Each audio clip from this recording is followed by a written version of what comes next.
The Mets are on a roll right now. Time to roll a new opponent over the bridge and into the ballpark. Come on into Citi Field, Miami Marlins. It's your turn. Marlins bring the most feared slugger in the National League to town, still looking for his first home run of the year. At Citi Field in New York, the New York Mets play the Miami Marlins. Tonight's game is brought to you by Ford. And pleasant good evening, everybody, and welcome to Citi Field. Gary Cohen, Keith Hernandez with you tonight as the Mets open a 4-game series against the Miami Marlins. With the Marlins in town, the most feared slugger in the National League and the most highly paid, Giancarlo Stanton, is here. But the Mets have a budding slugger of their own in Lucas Duda, and he is off to a very fast start. Well, the Mets have their own feared hitter now. He's becoming that. Lucas Duda, of course, is what we're talking about. And he's much more comfortable coming off a 30 home run season last year, over 90 RBI. What I see different this year, nothing different in the swing. He's moved a little closer to the plate, and notice on all these hits, he's using the other opposite field, and that's an inside out off a left-hander. We know how he struggled against lefties. And here off a very unorthodox left-hander in Atlanta, got 3 hits, 3 rockets, and this is the one I like the best, the fastball out over the plate, a pitch that he could not handle, Gary, last year, and he's driving into left center field. Well, there are very few legitimate sluggers left in baseball. There were only 3 30-home run hitters in the National League last year, with Duda, Stanton, and Anthony Rizzo, and 2 of them on display here tonight. The Mets have been getting great starting pitching. The only down start they've had through their first 9 games came from Dylan G in Atlanta, and he'll try and rectify that. Well, both pitchers today are 0-1 after their first starts. Dylan, of course, started out in the bullpen in spring training, but with Zach Wheeler going down, was thrown back into the 5th man in the rotation. He's looking to bounce back here. He's had success against the Marlins. Got a lifetime in 6 starts, 3-1 record against these Marlins. Jared Kosart will pitch for the Marlins. He's been very good since they got him from Houston last year. Well, he won 13 ball games last year. He was 9-7 with Houston, and then traded over in late July. Wound up 4-4 with the Marlins with an ERA below 3. He had a tough loss in his first start against the Tampa Bay Rays. He's looking at in his second start against the Mets in his young career. He's a 24-year-old Texan. He's looking to even his record at 1-1. Marlins lost 6 of their first 7, but they won their last 2 in Atlanta. They come to town for 4. Mets and Marlins, all the action tonight on SNY.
For great deals on Ford cars, trucks, SUVs, and crossovers, visit tristateford.com. By Bob's Discount Furniture, home of the world-famous Bobopedic memory foam mattress. By Geico, the #1 insurer in the New York market. And by Budweiser, still brewed the hard way, this Bud's for you. MLB.TV Premium is the #1 live streaming sports service. Watch every out-of-market game live on demand in true HD. Real-time highlights, live look-ins, pitch tracking widget, and more. Visit MLB.TV for details. Tonight's Game Changer brought to you by T-Mobile. We referenced it earlier. The home run leaders in the National League last year, only 3 hit 30 or more. Giancarlo Stanton led the league with 37. Lucas Duda was third with 30. And they'll both be on display tonight here at Citi Field in the opener of this 4-game series. Hey, get to Citi Field this Sunday when the Mets take on the Marlins at 1:10. The first 15,000 fans will receive a David Wright schedule poster courtesy of Citi. After the game, all kids 12 and under can run the bases in the Mr. Met Dash. For tickets, visit Mets.com/Family Sundays. Dylan G on his way in for his first Citi Field start of 2015. He'll throw his first pitch when we come back.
Local Tri-Honda dealers, proud sponsor of the New York Mets. Mets winners of 4 in a row look to keep it going tonight as Dylan G takes them out on a cool evening at Citi Field.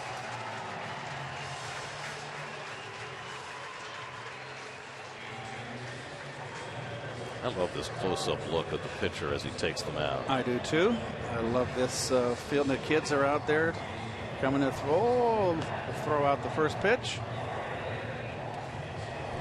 Let's check out the starting lineup for the Miami Marlins, brought to you by Hyundai. Christian Yelich back in the lineup, missed the last 2 games with some back issues. Giancarlo Stanton still looking for his first home run of the year. He's hitting just .200. Martin Prado hitting cleanup, not where you expect him to be in this batting order. JT Realmuto making his 2nd straight start. Jeff Mathis on the DL with a broken finger, and Realmuto had a nice game yesterday. as the Marlins come in having won 2 straight in Atlanta.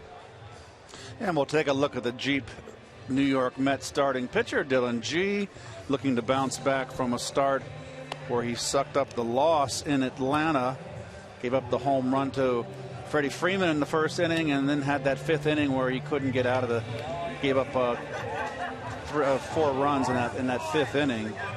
Looking to bounce back. He's had success against these Marlins, and there's D. Gordon, the new second baseman. Big trade for the Marlins. Marlins made lots of moves in the offseason to improve their ball club. And we'll take a look at the Lexus Metsy outfield and defense. Kadire, Lagares, Granderson, the same old trio out there. Flores back in the lineup, and of course Eric Campbell at third base, with David Wright on the disabled list with that strained hamstring, and d'Arnaud, who's off to a terrific start behind the plate.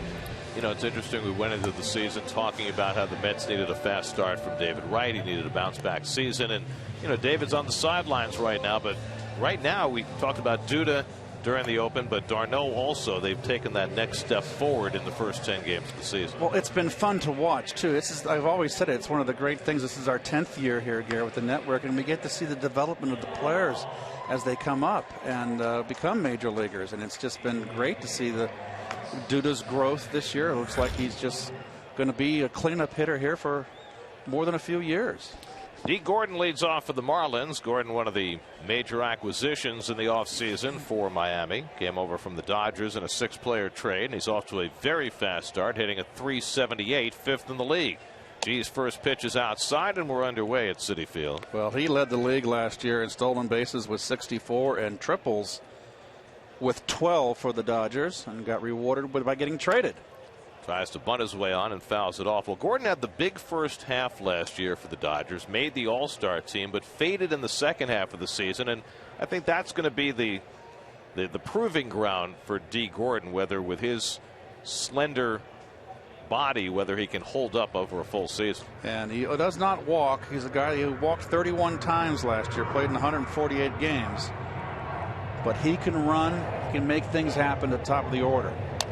Taps one in front of the plate, and G is right there to grab it, and that's the first out of the night.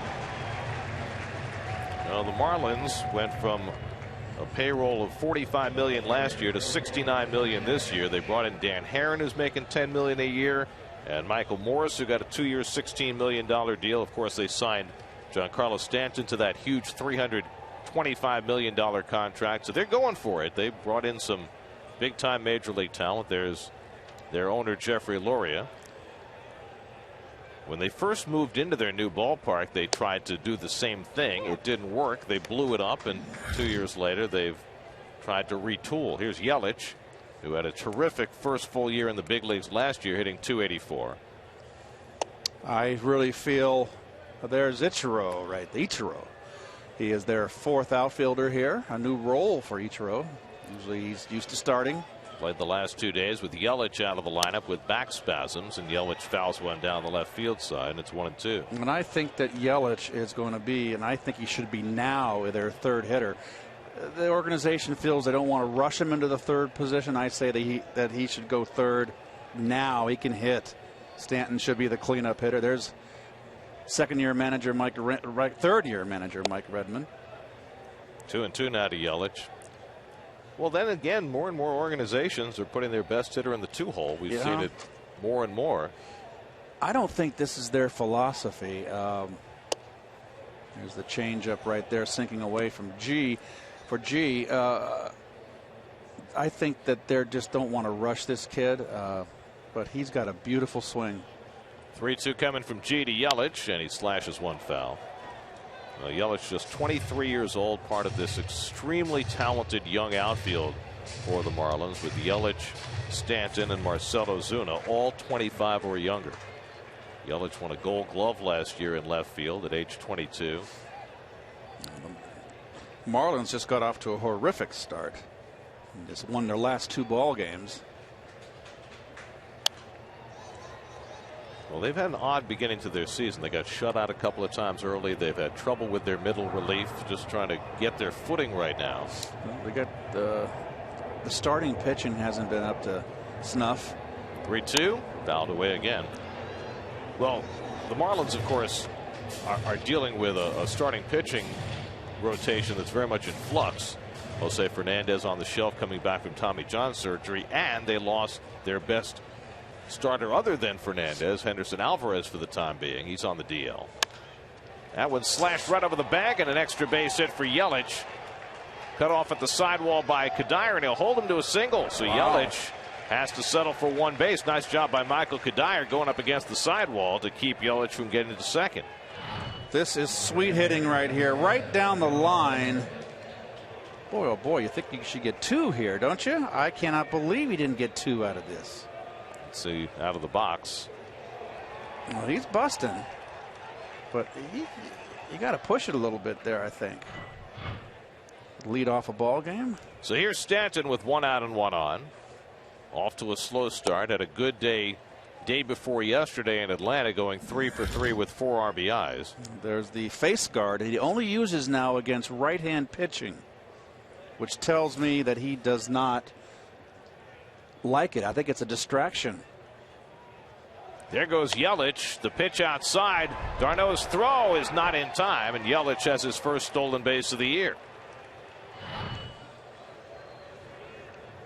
Slider up, good pitch to throw. The throw is right there, but too good a jump. Clearly safe. Yelich had 21 steals a year ago, his first of this season. Marlins have been running a lot. Of course, they've got D. Gordon at the top of the lineup, who is a noted base stealer. G behind Stanton 2-0, and he leaves one outside. 3-0. Well, 2 games ago, Stanton had a kind of broke out of the slump, they thought, but the game last night, he did not swing the bat well, I was told, so he's still struggling to find it. Off to a slow start. Hitting 200 through his first 30 at bats of the year, but you know he's due to explode at some point. He takes a strike, 3-1. He's 1 for 9 against G. The one hit was a home run. He's got 16 home runs against the Mets, including homers in each of his last 3 games against the Mets last year. Yelich at second and 1 out. And Stanton swings and misses at the fastball, 3-2. Of course, Stanton was hit in the face by a Mike Fiers pitch, ended his season late last year. High ball hitter. Keep the ball down with some sink. He has trouble with it.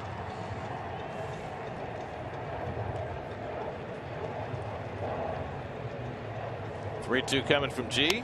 And he fouls it back. Met pitchers have not been walking anybody. Only 17 walks in 78 innings coming into the day.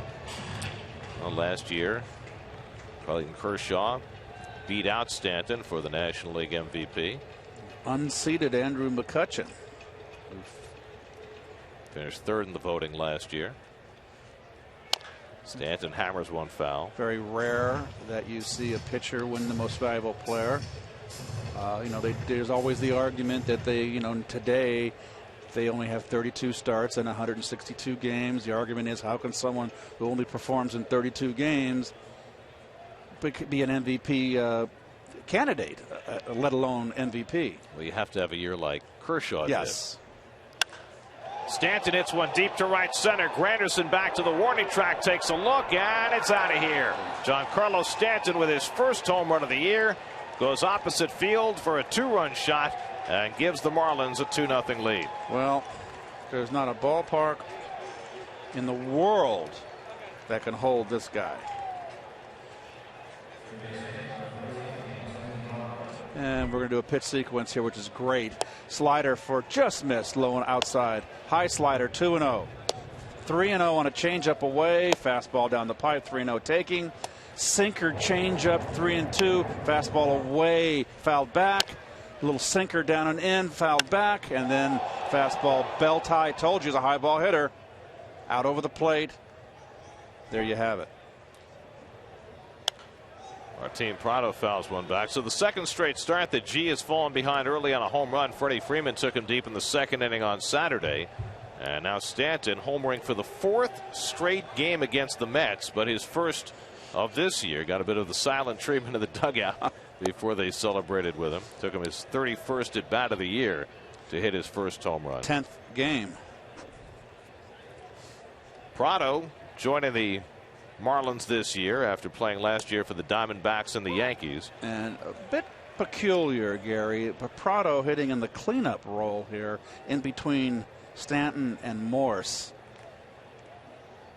By the way, with that home run, as Prado takes a curveball for strike 3 called, 2 out. Stanton became the all-time Marlins home run king. He had been tied with Dan Uggla with 154 home runs as a Marlin, and nobody talked to him when he came in the dugout. It's like the cone of silence. It never worked.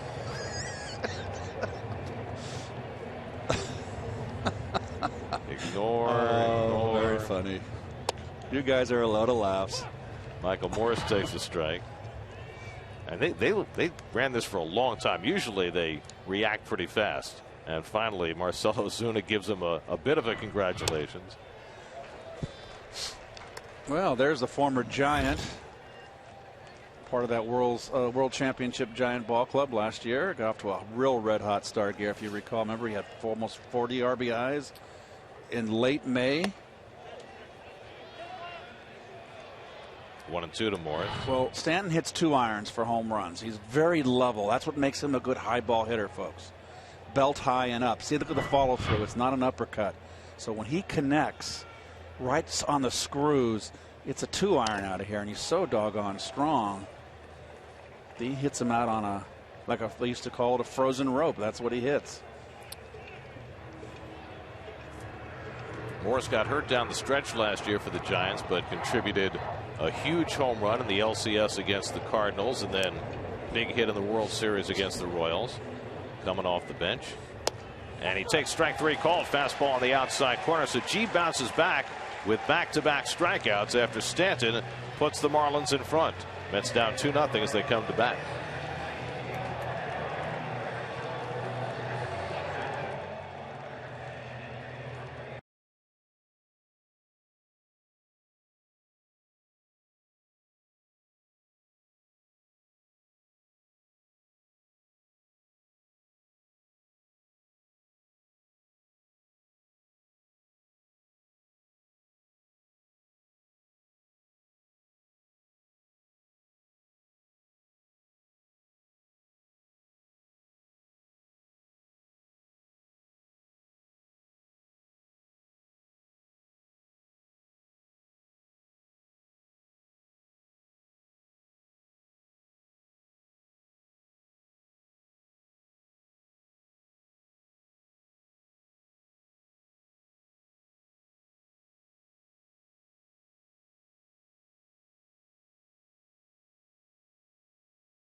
Has been getting on base with regularity despite a dearth of hits early in the year. And there is the Mets starting lineup, brought to you by Geico. Same unit as last night. The only exception, Wilmer Flores back in at shortstop after Ruben Tejada got a start. Eric Campbell's second straight game at third base with David Wright on the disabled list. Travis d'Arnaud in that 2-hole again, which served him well last night. And there's Jared Kosart. This will be his third season in the big leagues. Came up with Houston a couple years ago. Was traded July 31st to Miami last year. And those are the Toyota numbers right there for Jared Kosart. Granderson's drawn 10 walks. That's the most in the National League. So he's got a .405 on base percentage coming into the night, despite a .185 batting average. And a couple of hits to left field in the game last night. And interesting that the Marlins are not shifting against Granderson. after the Phillies shifted against him in the entire series. You know what I call this? This is just playing a shade of pull. Look at the shortstop up the middle, take away the hole at third base, give him the left field line. That's much better, I feel. Well, especially where Granderson is at right now, he seems as though he is committed to being an all-field hitter much more than he was last year. I think he's more comfortable, Gary, in the top of the order. When he came here last year, they hit him 4th and 5th. He's not used to hitting in those. Oh, boy, I don't like that call. Kosart gets him looking at a fastball, and that's the first out for Jared Kosart. Looked a little outside to me. Oh, he tried to backdoor. No move by the catcher. Let's see. That's a pitcher's pitch. Good call by home plate umpire Eric Cooper. Only the 5th time Granderson struck out in 28 at-bats. And we'll look at the Coors Light Marlin defense. And Gold Glover out there in left field, and Yelich. First time for him. Prado at third. A lot of new guys on the infield. Echevarria at shortstop has tremendous range. And Real Muto, who was their supposed catcher of the future, behind the plate. I guess now he's their catcher of the now. Yes. Here's the Mets catcher of the present, Travis d'Arnaud, who's hitting .333 and has driven in a run in 7 of his first 8 games this year. That's only been done 3 other times in Met history by Darryl Strawberry, David Wright, and Ike Davis, driving in a run in 7 of your first 8 games. He's been using both gaps, Gare. The home run he hit yesterday was much like last year. He hit 13 home runs last year, folks, and that was the most by a rookie Met catcher.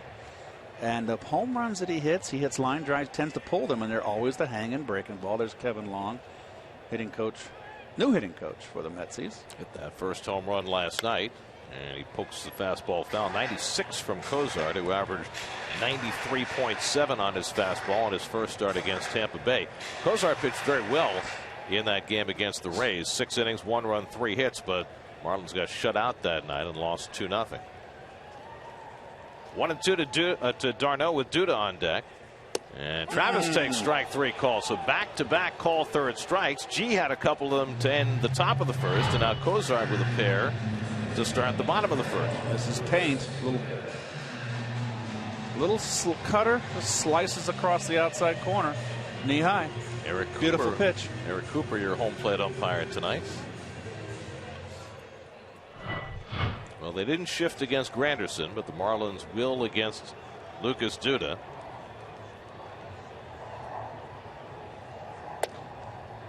And Kosart just misses for ball 1. Eric Cooper calling the balls and strikes tonight. Lance Barksdale at first.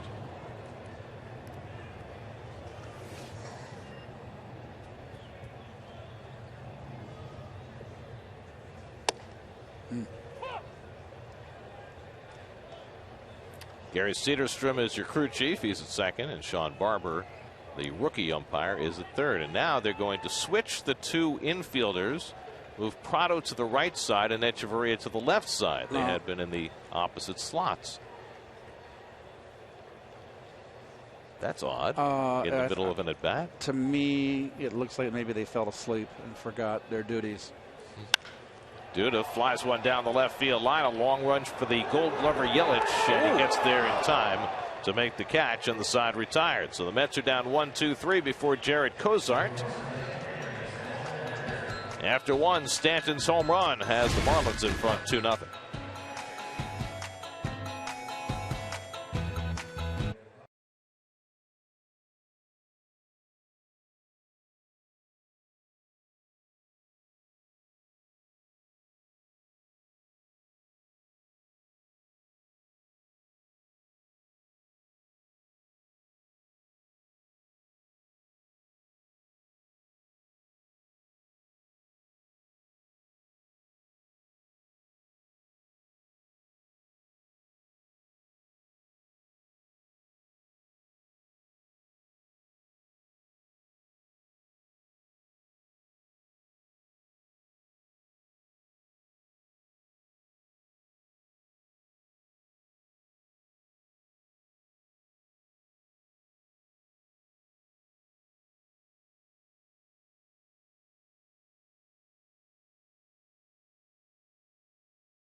Second inning, 2-0 Miami. Marcell Ozuna leads off against Dylan G and swings over the off-speed pitch, 0-1. Well, Ozuna had a wonderful year last year. He had 23 home runs in that big ballpark. That's a lot. Struck out 164 times, and he's off to a bad start. Rough start on the board. He's hitting just .214 without a home run, but also was late for a game over the weekend and was benched because of that. That's not good. And G strikes him out on 3 pitches. Third consecutive strikeout for Dylan. 1 down in the second. Not a good hack. He looks like he's all discombobulated. That is one number. I never understood how any athlete would want to wear 13. Well, I don't know about Ozuna, who's from the Dominican, but for the Venezuelans, 13 is a very hallowed number, starting with David Concepcion. Yes. JT Realmuto, the catcher, takes a strike. Realmuto got his first start of the year yesterday. Called up when Jeff Mathis broke a finger. He went 2 for 3 in Atlanta, earned another start today. Just 24 years old, former high school quarterback who is very highly regarded for his defense in particular in the Marlins organization. And he works him outside 1-2. Edgardo Alfonso proudly wore 13 as a Met. Yes. In tribute to Concepcion. Didn't Ozzie Guillen. Didn't Wilt the Stilt wear it? He did. Yes. Thank you. Different sports. I think he wore it pretty well. Don Maynard. Oh, yes. Or number 13. Here's your Verizon trivia question for tonight. Only Marlins player to hit more home runs in a season than Giancarlo Stanton. Stanton now the career Marlins leader. There's Fonzie's number. Bounce down to third. Campbell waiting for it. And throws out Realmuto by a stride for the second out. So G has gotten the first 2 here in the second. Now Danny Echeverria yesterday celebrated his 26th birthday and celebrated in style with a big day. Went 3 for 3, a homer, 3 RBIs. Just having yourself a nice birthday. Echeverria got off to a rough start this year. He was 1 for his first 22, but he's now 7 for his last 11. After a good offensive year for him last year, his best so far, he hit .276 and he takes a strike. But as Keith noted, Echeverria noted for his glove more than for his bat. You get .276 out of him, you're happy. Part of that Jose Reyes trade, the big trade with Toronto a couple years ago.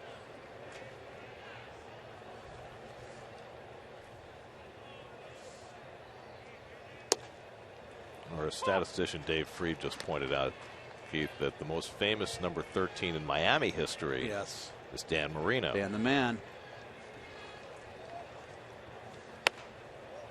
Too high to Echeverria, 2-2. Well, the Mets are going to play the American League East this year. We always know that because we take a deep breath because it's so difficult this season when the Mets have to play the American League West. The travel is really difficult for the players as well as us. We don't have to play. You think it's harder to go play in Anaheim than play in the Bronx? Yes. The commute's easier to Anaheim. The parking is certainly better. 2-2 to Echeverria. I never look forward to the year when it's the AL West. And the curveball popped up. Murphy onto the outfield grass to call. And so G bounces back with a 1-2-3 second inning. Nice overhead look at Times Square at night. Mets down 2-0 in the second. I'm going to be there next week.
Goes for his third win tomorrow against the former Yankee David Phelps. Then Jacob deGrom and Matt Harvey Saturday and Sunday against Matt Latos and Tom Kohler.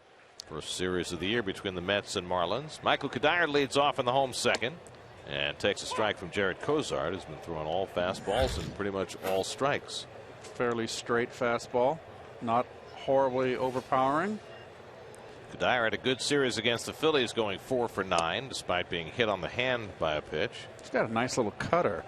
And by the way, when you saw those pitching lineups for the next 3 games, that's a pretty good 1-2-3 punch the Mets have. And not too many teams have as good a one as that. Well, the Marlins were certainly hoping to have the kind of pitching that could compete with the Mets, but with Fernandez out and now Alvarez out and Latos off to a terrible start, it certainly gives you pause. One thing I see from Kosart right now, he's another one of those pitchers that can paint the outside corner both to lefties and righties. He likes that outside corner, and if you're paying attention in the dugout, I think if you're going to get up there and you're going to get 5 pitches or 6 pitches, I bet you're going to get 3 or 4 on the outer half of the plate. Slowly tapped out toward Echeverria, and he makes the quick toss to get Kadire 1 away.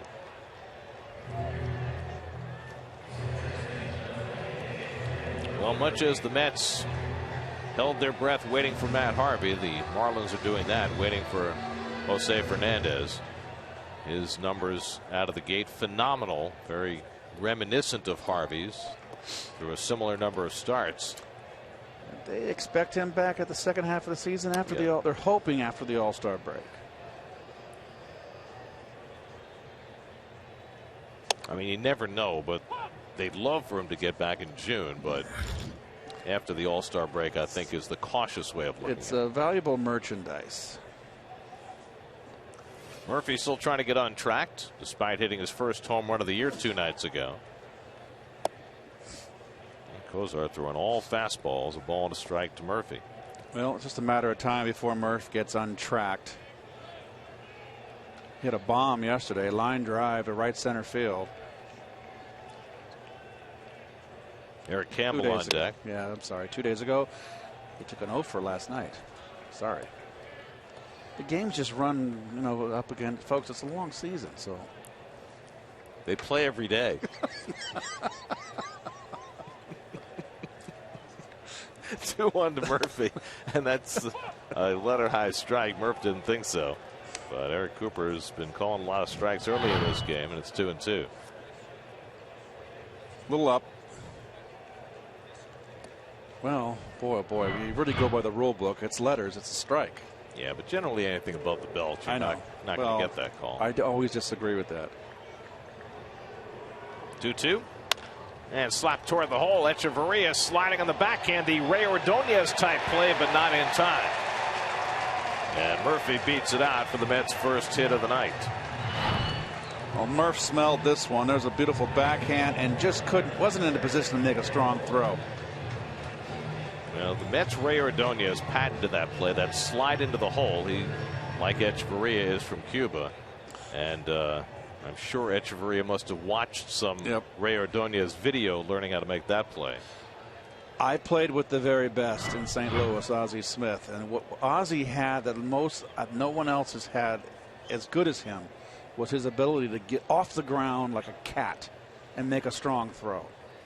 Well, he would dive and bounce. Like he hit his chest and he was right back up. He was incredible, like Spider-Man. I mean, he was just so agile. Eric Campbell made his return to the big leagues last night, went 1 for 5, had a base hit his first time up against the Phillies. And unlike last night, Eric is operating on a full night's sleep after going Sacramento to Vegas to New York to get here in time for last night's game. And the reasoning to go, they're on the road in Sacramento where he had to get his clothes? Well, he had to catch a direct flight from Las Vegas, so he was able to leave during the game 2 nights ago. Echeverria to his left, makes the flip to Gordon. Beautiful. And on to first for the 6-4-3 double play. So Echeverria showing off in that inning. Let's get a base runner. But Echeverria with the good range, able to make this look easy to to erase Murphy and turn the double play. After 2-0 Miami. Big league double play.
And the uncompromised Audi A3 sedan. Jared Kosart leads off against Dylan G in the third. Kosart 4 for 22 in his big league career. He went to the same high school in Texas as Jay Buhner, who starred for the Mariners. Big slugger. And he broke Buhner's batting average record his senior year at Clear Creek High School. He had 509. No, it's usually the best athletes are also the pitchers. They pitch one game. What you played in high school, at least when I did, you played 2 games a week. You pitched one of them. I'd play first the other game. Well, he was not Buhner-esque on that swing. 4th strikeout for G, first time through the batting order. Let's answer our Verizon trivia question. Only Marlins player to hit more home runs in a season than Stanton. I'm going to guess Derek Lee. Oh, Gary Sheffield. 42 in that old ballpark. Of course, they've had some sluggers. They had Miguel Cabrera, Ugaloo we mentioned, whose career record Stanton broke. I forgot. It's funny. You just forget it. Sheffield had quite a career. Played here. Didn't he get one of his big milestones? His 500th home run as a Yes, that's right. Not down the left field line, if I recall, at Old Shea. Was that at Shea or was that here? I don't remember. think it was here. You're right. Okay. D. Gordon hit a comebacker his first time up, and he pulls that one to the right side. Murphy's right there to play, and Gordon's 0 for 2. So G has really settled in nicely after giving up the home run to Stanton in the first inning. Dylan's retired 7 in a row without the ball leaving the infield. Well, if you look down this lineup with Prado in the cleanup hole behind Stanton, you can't let Stanton hurt you. Cannot let him beat you. Well, the best way is to make sure he leads off the next inning. As Christian Yelich steps in. Yelich returning to the lineup after missing 2 games with a bad back. Scorched one down the left field line for a base hit, stole second, and then scored in front of Stanton's home run. So I guess his back is okay. He's also made a nice running catch in left field. So he's had an active first couple of innings. There's that live horse racing again. Don't miss it. Meadowlands. Pulled down to Duda, makes the backhand stop, and G gets over to cover. 8 in a row retired by G. Keith is deciding on win, place, or show.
By your Mercedes-Benz Tri-State dealers. Visit them on the web at searchmercedes.com. Juan Lagares leads off in the home third inning. Lagares swung the bat better the last couple of days. 2 hits last night against the Phillies. And takes a fastball outside from Jared Kosart. Both of his hits were to the opposite field. He hit the second one really hard. So maybe he's finding it. Those are always good signs. Lagares, Flores, and G for the Mets in the third. Against Kosart, who's given up just 1 base runner over the first 2 innings. Jared Kosart has twice been involved in deadline deals in his career. He was originally drafted by the Phillies. He was only a 38th round draft pick because everybody thought he was going to go to the University of Missouri, but the Phillies convinced him to sign. And then 3 years later, they put him in a trade, sending him to Houston, and that was the trade that got the Phillies Hunter Pence in for the stretch drive of 2011. Which was the last good year the Phillies had. Inside Lagares, and he draws a walk, and so the Mets have a leadoff base runner in the third. So he was traded for Pence, and then last year, right at the trading deadline, he was dealt from the Astros to the Marlins in the trade that sent Jake Marisnick to Houston. So you always kind of know that you're a valuable property if you get traded for important players. Travis d'Arnaud certainly knows that. Exactly. Another guy the Phillies traded away, who has blossomed. Here's Flores, 4 for 25 to start the year. Had the night off last night, and he takes one at the knees for a strike. Flores off to a tough start, pulling a little bit too much. The breaking ball has been giving him a little bit of trouble. Very upright hitter.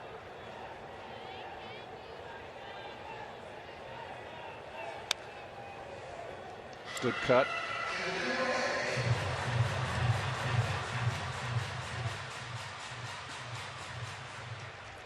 Dylan G, the on deck batter.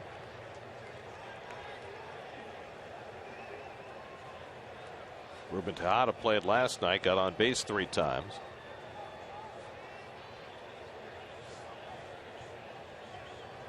Lagares at first and nobody out.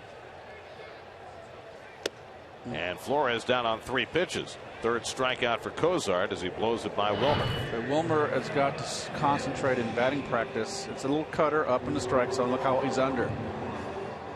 He's just got to concentrate on hitting line drives in batting practice. When you're under the ball like he is, the only way it's a bunt situation for Dylan. He doesn't even have to look for the sign. It's a token look. He knows he has to bunt. But when you're getting under the ball, the adjustment is in BP to just try to do the opposite. Almost try to swing down, and you'll swing level and focus on the top half of the ball, and that's where you get your habits that you'll take it into the ball game. And can you get there from the upright position he's in, or does he need to be more crouched? I think whatever's comfortable. I don't believe in changing a hitter. They got here. You see the defense right now very aggressively in Prado at third, the veteran. He's played there many years, as well as second base. Really charging hard from the corners. Edwin just got by Morrison foul, 0-2. So I agree with Ralph Kiner that we'll look at the bat angle here. And that's called stabbing. A little bit of a stab at the last minute. Got to get the bat out in front. 2 strikes on G. And Dylan bunts it straight back to the pitcher, but deadens it enough that the sacrifice is successful. 1-4, moving Lagares to second. Third time is the charm. But getting back to Flores, Gary, I just don't think you make drastic changes in hitters. They got here because they could hit in the minor leagues, and you just because a guy gets off to a bad start, okay, if it's a course of 2-3 years and the guy doesn't hit and you want to try something, fine. But you know what? If you're a 220 hitter, you're a 220 hitter. So the Mets have a runner in scoring position for the first time tonight. Curtis Granderson takes a fastball for a strike. Mets swept the Phillies the last 3 days despite going 7 for 41 with runners in scoring position in that 3-game series. Well, the Mets are not hitting very well with runners in scoring position thus far. 192 as a team through the first 9 games. And with 2 outs, the most difficult RBI, they're hitting 154, 6 for 39. Here's the most amazing piece from last night's game. The Mets left 12 runners on base. The Phillies left 11 runners on base. 23 left on. Time of game 2 hours and 36 minutes. The Mets had not played a game that fast with that many runners left on base since 1973. So wow, maybe the new speed up rules are working. So that's why I got home at 11:35 last night. There you go. 0-2 to Granderson. He slices one foul. I mean, that is remarkable when you think about it. You normally get that many runners left on base. Precisely. You've got a 3.5-hour game. And you know, the Phillies pitchers, they throw a lot of 3-2 counts. Kosart ahead in the count 0-2. And Granderson takes it high.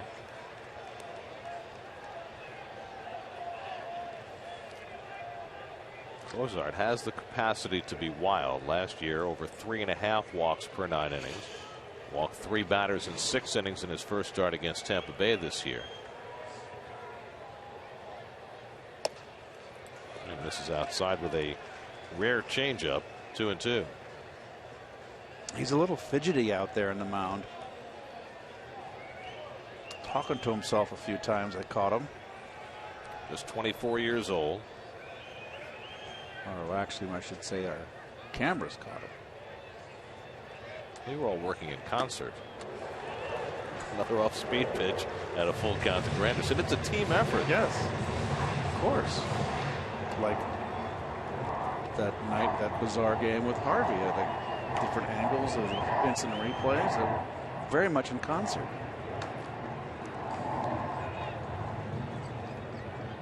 Every picture tells a story.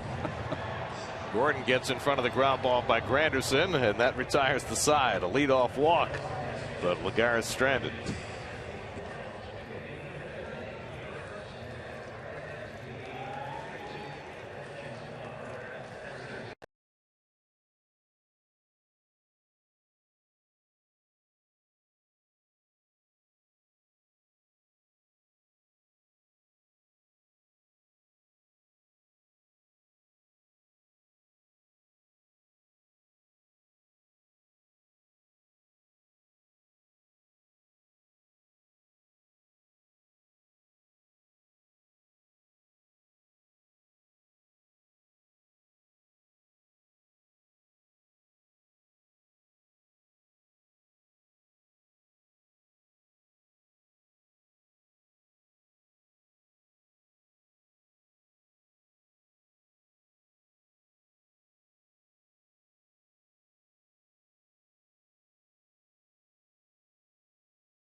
Work at night this week, haven't we? It has just been spectacular weather so far this season, except you guys caught a little bit of rain in Atlanta, of course. Giancarlo Stanton hit a bomb to the opposite field his first time. Well, fastball belt high over the plate. Led the National League in home runs last year. Took him 10 games to get his first home run. G strikes him out on 3 pitches this time. Gets him looking at a fastball, and Stanton goes away barking. 5th strikeout for G. Well, I'll tell you what, home plate umpire Eric Cooper, he's a pitcher's umpire. Is anything that's borderline close, he's what you call a pitcher's umpire. You know what? If you're a hitter and he's consistent, that's fine. You just swing the bat.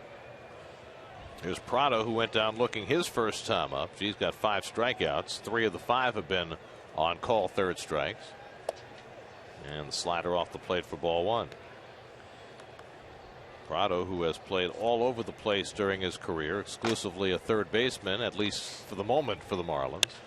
And he shoots one down the right field line, foul. 1-1. Prado played in 143 games last year, combined between the Diamondbacks and the Yankees. Would have played more, but he had an appendicitis attack and had surgery in the middle of September that ended his season. Every time I think of appendicitis, I think of the most disappointing season was '87. I felt we should have won that year, and Roger came out of spring training and he had to go get appendicitis and to go get surgery, and we missed him the first first month of the season. Jesse had all the save duties. Well, you lost almost every pitcher that season. Yep. The starting staff, they all went down. Yep. Ronnie was the last to go, and he broke his thumb. Ronnie was our best pitcher down the stretch. He was red hot. Gold glove pitcher. He goes to pick up a bunt or a swinging bunt down the third base line barehanded and tore a ligament in his thumb. And he was working on a no-hitter at the time. Yep, he was our best pitcher. Of course, Doc was in rehab the first 2 months of the season.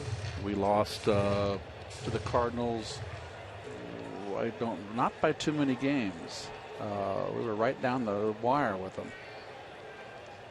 2-2 to Prado, and a high fly ball to left. Pretty well hit. Kadire back, looking up near the wall, and it's out of here. Martin Prado with his first home run of the year. Before yesterday, the Marlins had only hit 1 home run in their first 8 games. Well, they hit 2 yesterday in Atlanta, and now Stanton and Prado have gone deep tonight, and Miami is a 3-0 lead. Well, Dillon has been really sharp with his breaking ball, and here he throws a mistake. Stays right there. You see it just bending inner half of the plate, belt high, and Prado, for a little guy, has got some pop. Up into the old seats in left field beyond the Great Wall of Flushing. So 3-0 Miami. There's better breaking ball by G to get out on Michael Morse. Prado hit 12 last year. That's his first of this season. Morse took a call third strike his first time up. And he flies one out to right. This one's playable for Granderson. And there are 2 out.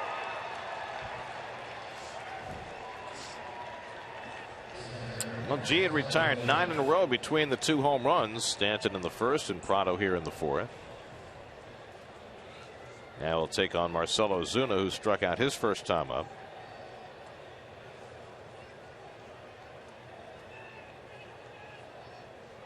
Marlins last year won 77 games, 2 behind the Mets, but the 77 wins were an improvement of 15 games over the year before. They lost 100 the year before. So they have been trending in the right direction under Mike Redmond, who's now in his 3rd season. It was 3 years ago that they moved into the new ballpark and brought in a lot of high-priced talent. Ozzie Guillen was their manager, and that thing blew up quickly. Everything went wrong there, didn't it? I mean, from some ill-timed statements by the manager to some poor performances and injuries. Strike 3 called. Ozuna down looking, and the inning is over. 6 strikeouts for G. Prado's home run extends the Marlins lead. It's 3-0 Miami.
flow of Mets news and opinion, featuring game breakdown, special features, and player profiles. Mets blog presented by Citi.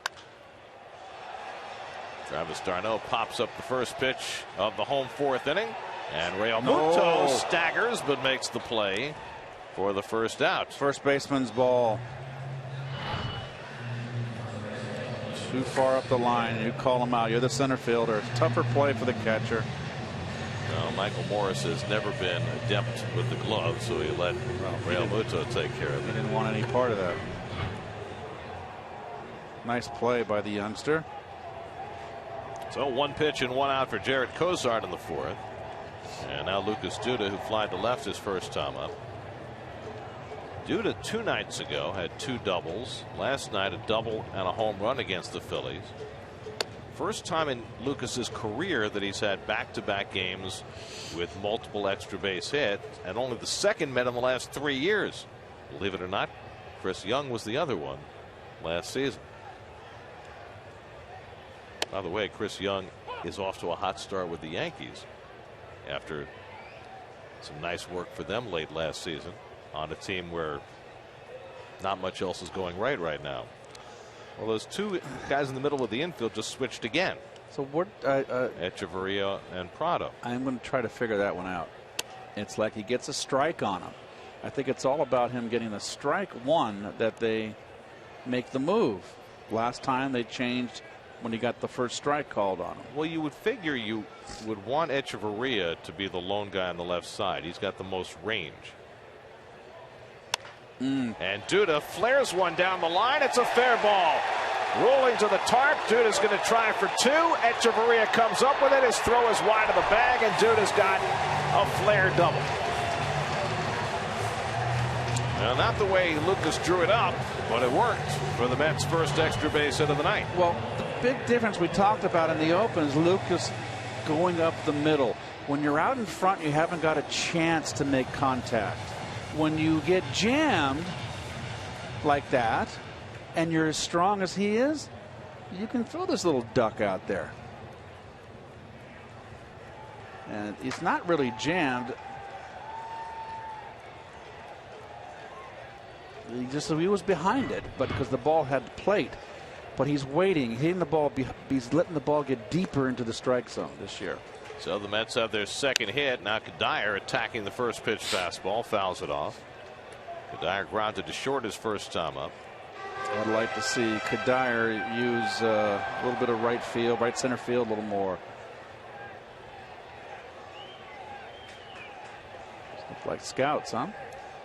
Always scouts. Good pitch right there. And that's one. That's just a smart hitter. It's a guy that lives on the outside corner, and all of a sudden he pops one inside.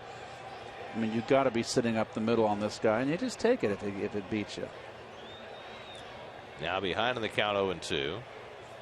Kadire goes down swing at the fastball, and that's the 4th strikeout for Kosart. And Kosart doubled up inside right there. Okay, good pitching. Up and in. For Kadire, that's the 14th time he struck out in his first 35 at bats, which is a little surprising. It is a little astounding. So 2 out. Duda still at second, and Daniel Murphy the batter. Murphy singled in the hole at shortstop, an infield hit, his first time up.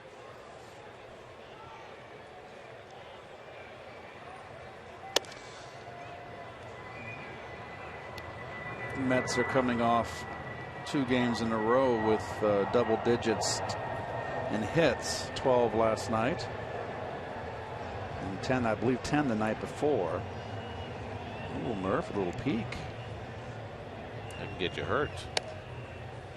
2-0.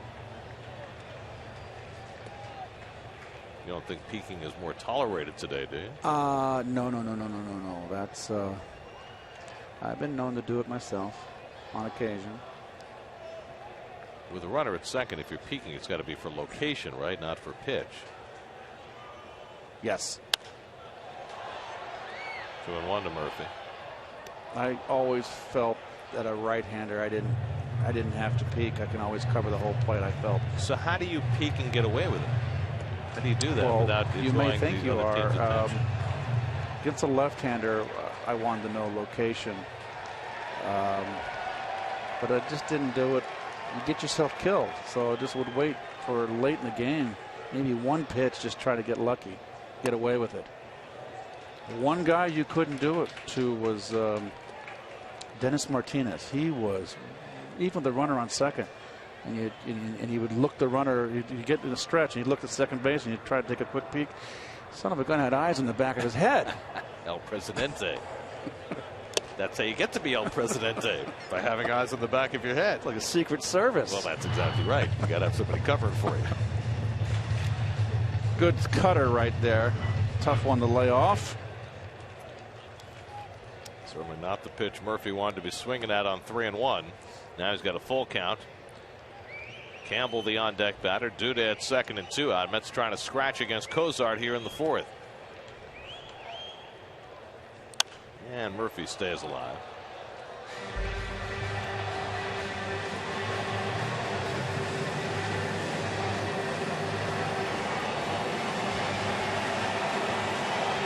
About Kosart, he's been able to keep the ball in the ballpark in his major league career. Since he arrived in the majors 2 years ago, he's got the 3rd lowest home run rate in the major league.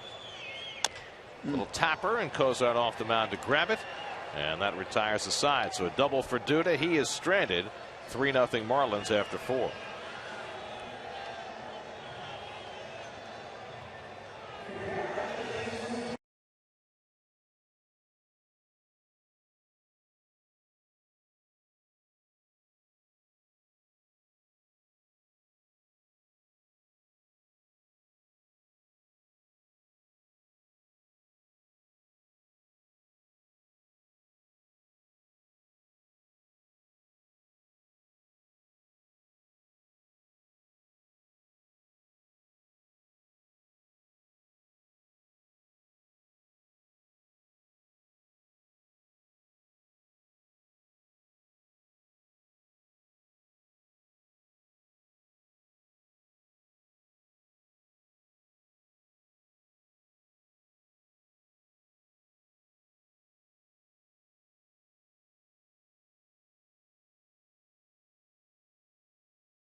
Steve Gelbs' report tonight is brought to you by Prism. Steve?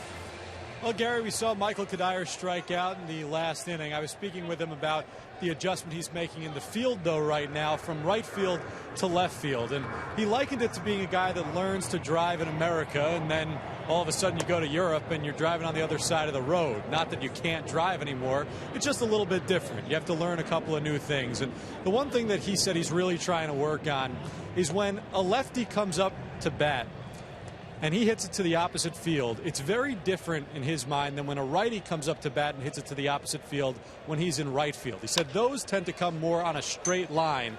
As Real Muto, this is going to be a close play. He's safe. But he was saying when you're in right field and a right-handed batter hits it to the opposite field, it comes on more of a straight line. But when you're in left field and the lefty hits it to the opposite field, it tends to curve more sharply towards the line. He talked about in that bat yesterday where Ruff hit it in the top of the second inning towards him, and he got mixed up, had to spin around because of that late break. He said it has to become more instinctual right now. He knows it in the back of his mind, but he needs to learn how to do it instinctively. All right, Steve, looks like the Mets are going to challenge this call. Very close play at first base. And what do you think, Keith? I thought he was out. I thought he was out. And, you know, I'm pretty fair here. I'm not a homer. I thought he would get out by a half step. The foot was almost down on the bag when the ball hit Duda's mitt. So we'll see whether the Mets get this call on the challenge. And it does appear from that as though his foot is still not in contact with the bag, but it's close. And we'll see whether they have enough evidence to overturn. It's interesting, Steve's report about how left-handers' balls tend to fade or slice away from the left hand, where right-handers are more true. It's a very interesting. Play under review brought to you by Mazda. The crew chief is Gary Cedarstrom. Lance Barksdale, who made the call at first base, is on the left with the headset on. We had a nearly 4-minute delay the other night during the game against the Phillies for a non-review. Yes. This is very close. It's close. But it does appear that he's out. The ball doesn't have to hit the back of the mitt. It only has to go into the mitt. Well, I should say. Right. It has to hit the back of the mitt. It has to make contact with the mitt before the foot hits the base.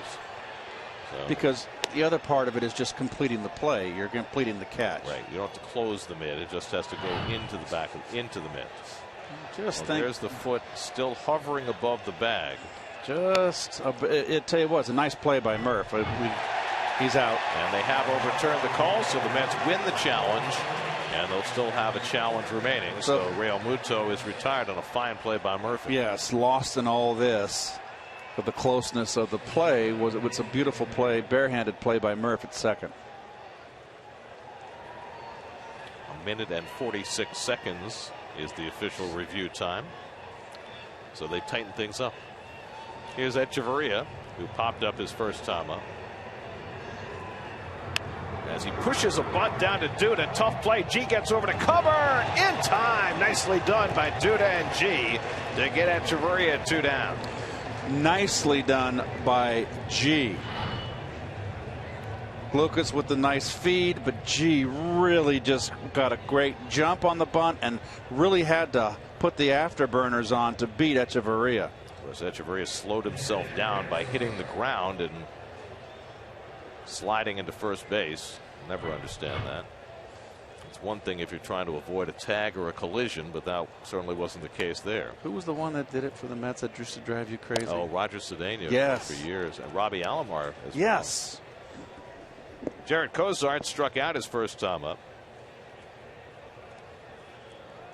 Dylan G trying to get through the 5th inning, which he has done successfully 47 consecutive times, which is the longest active streak in the major leagues. And closing out on the Mets club record, Doc Gooden had 50 straight starts of 5 innings or more. G going for number 48, and he's a strike away from that. And home as he gets Kosart. 7 strikeouts for G, but he's still down in the game 3-0 on a couple of home runs halfway through at Citi Field.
Sunday afternoon, but you can take home a piece of Matt Harvey tomorrow, the first free shirt Friday of the year, and number 33.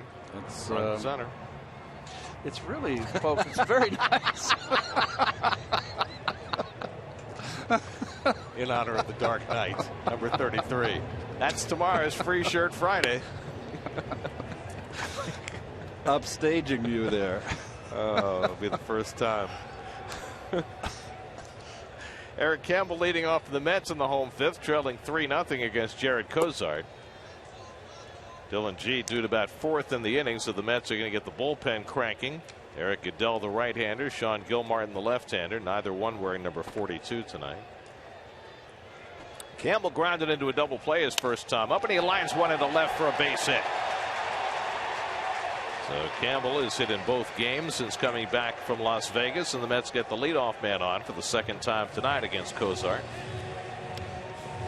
Campbell's got a very quick bat as Juan Lagares steps up, walked his first time back in the third.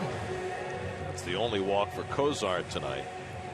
Now, Kosart takes on a lot of responsibility right now for the Marlins. Jose Fernandez out till midseason. Henderson Alvarez, their opening day starter, now on the disabled list with elbow and shoulder inflammation. Matt Latos, who they brought over as a free agent, has really struggled. And so here's 24-year-old Jared Kosart, who really needs to throw good games for the Marlins to keep them from falling into a pit with their starting pitching right now. Without Fernandez going into the season, and now losing their number two guy in Henderson Alvarez, it's tough to overcome. Now they're your 1-2. Yeah, they're hoping Alvarez won't be out too long. That curveball, maybe the first one he's thrown all night, misses high 1-1. But even if he's only out a couple of weeks, that's big for this team right now. Off to a 3-6 start. Tom Kohler has held up his end as the fifth starter. Phelps filling in for Alvarez.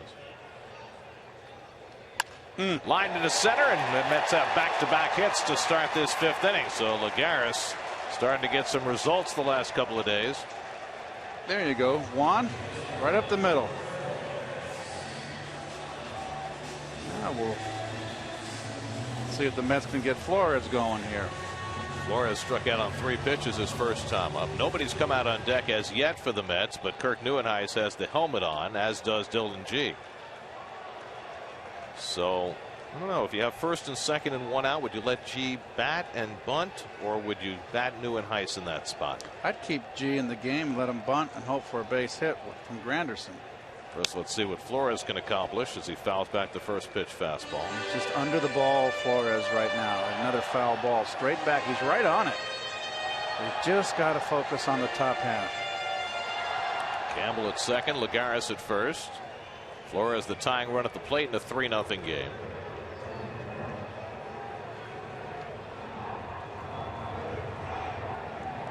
And Wilmer hits one to deep left field. Back goes Yelich to the warning track at the wall. It's out of here!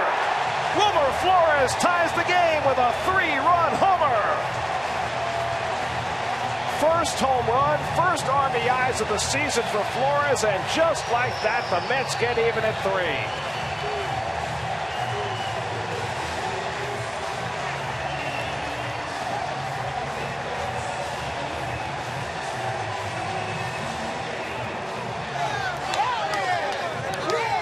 Get you going. He's fired up. Well, that'll keep Dylan G in the game. One big blast by Flores. Very quick inside Flores. There's a hanging cutter, and he stayed back nicely. You mentioned earlier that Kosart rarely gives up home runs. Well, this one was every bit of it. Here, this is a bomb. This is a home run in the old ballpark. Yep. Just like the one that Prado hit earlier into the old seats over the Great Wall of Flushing. Last 2 years since Kosart came to the big leagues, only Clayton Kershaw and Anibal Sanchez have had lower home run rates than Kosart, but Flores changed that. 1-2 to G, who sacrificed his first time up. That Mets home run means $2,000 for an NYC community partner, courtesy of Citi. So base hits by Campbell and Lagares set the table, and Flores unsets it. Oh, that's just, you know, the way the game evolves, it just was very fortuitous for Terry Collins, because he's with the short bench, which I do not like. Only one left-hander in Nieuwenhuis, and that saves his bench. And he goes down on strikes for the first out. And you know, the night when Wright got hurt. When Wright got hurt, and that was, you know, because Wright got hurt, he had to replace him.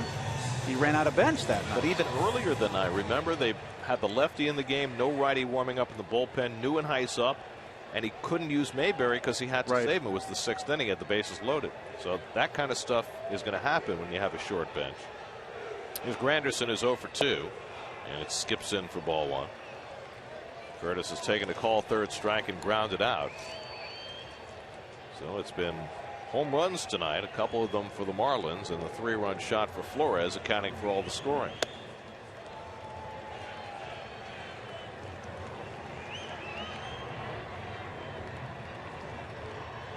So G, who's only thrown 75 pitches, will be running back out there, at worst tied in the game.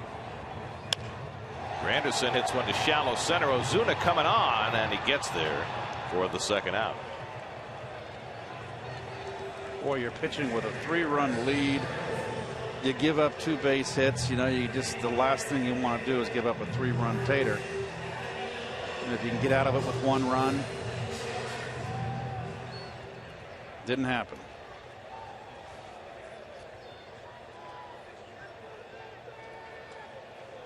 So 2 out and nobody on. That Travis d'Arnaud, who struck out and fouled out.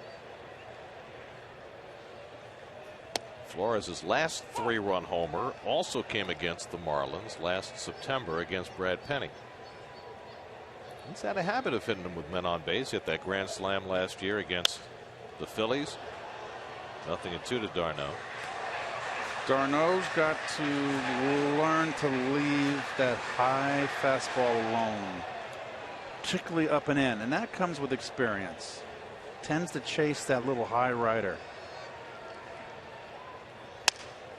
Kosart breaks his bat, and Gordon throws out d'Arnaud to end the inning. But the Mets get even. Base hits for Campbell and Lagares, and then Flores takes care of the 3 runs, his first home run of the year.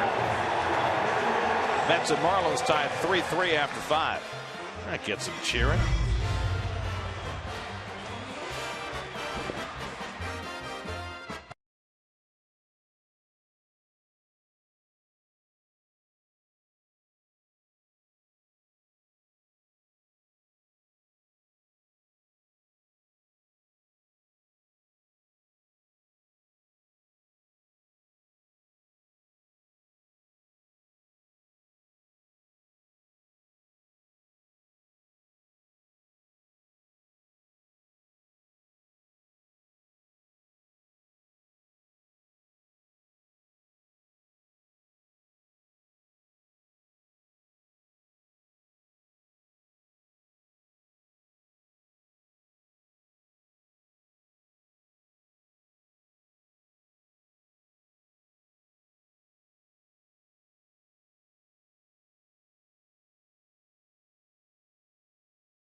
Third time around the batting order for Dylan G. Mets now tied at 3 as D. Gordon leads off in the 6th inning. It's a big inning for Dylan right here. Top of the order.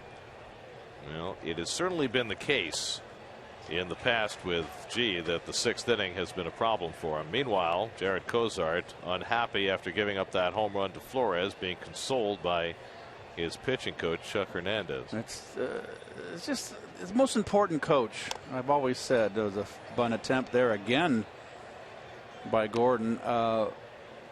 Pitching coaches are the most important coach of all the coaches outside the manager. It's just you got 10 guys nowadays. You got 12 guys to take care of. If you're on this ball club, you have 13, and they need a little mother hen over there. Well, let me ask you this, because I agree with you, but from a hitter's perspective, why do you think a pitching coach is more important than a hitting coach? Because there's so much mechanics involved. Who's in more action than the pitcher?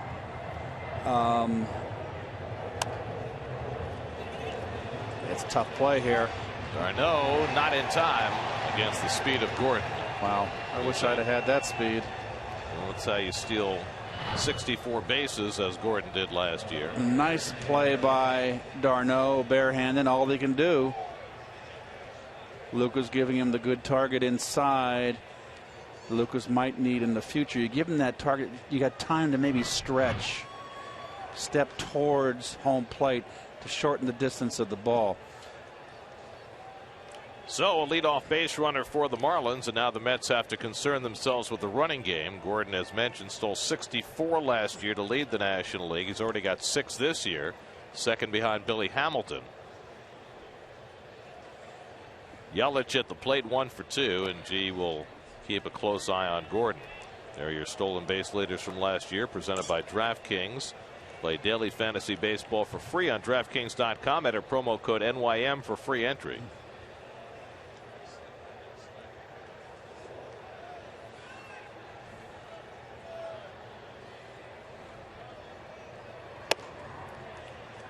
No to Yelich with Stanton on deck.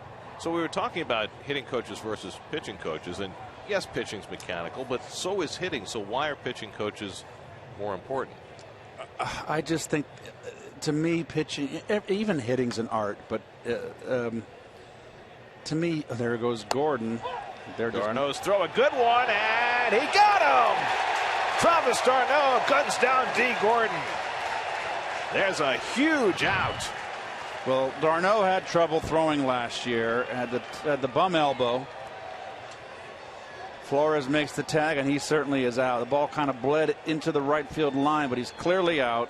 Throwing much better this year, Gareth, so far in this young season. Well, his mechanics are a little better. He's been bouncing some throws, but that one got there right on time. Murphy throws out Yelich, and there are 2 away, and Stanton will come to bat with the bases empty.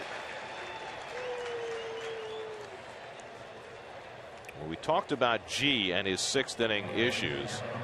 Dylan G's 6th inning career ERA is 6.37. So this is a big hurdle for him to try and get through Stanton and keep this game tied. Stanton had a 2-run homer, his first of the year, in the 1st inning. And G is going to be very careful with him here. Rafael Montero getting ready in the Mets bullpen.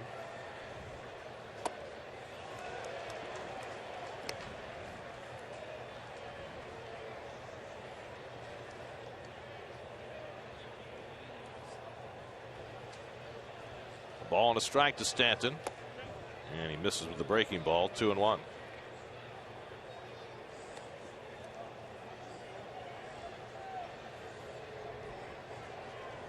Love how he has that face guard molded into the shape of a G. A little narcissistic, don't you think? Well, if you're going to have to wear it, you might as well wear one in your own mode. Ronnie had the great call on that. It looks like sheet music from it's like a clef. Yeah. 2-2 coming to Stanton. Just missed inside, full count. Crowding him this at bat. 3rd time through. Prado waiting. 2 out and nobody on. 3-2 to Stanton. All right, they're not on the same page here.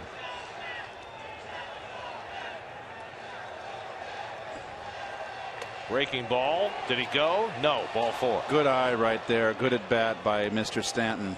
First walk of the night for Dylan G. Prado coming up. First, let's check in with Janae Coakley in the studio for a game break brought to you by Honda.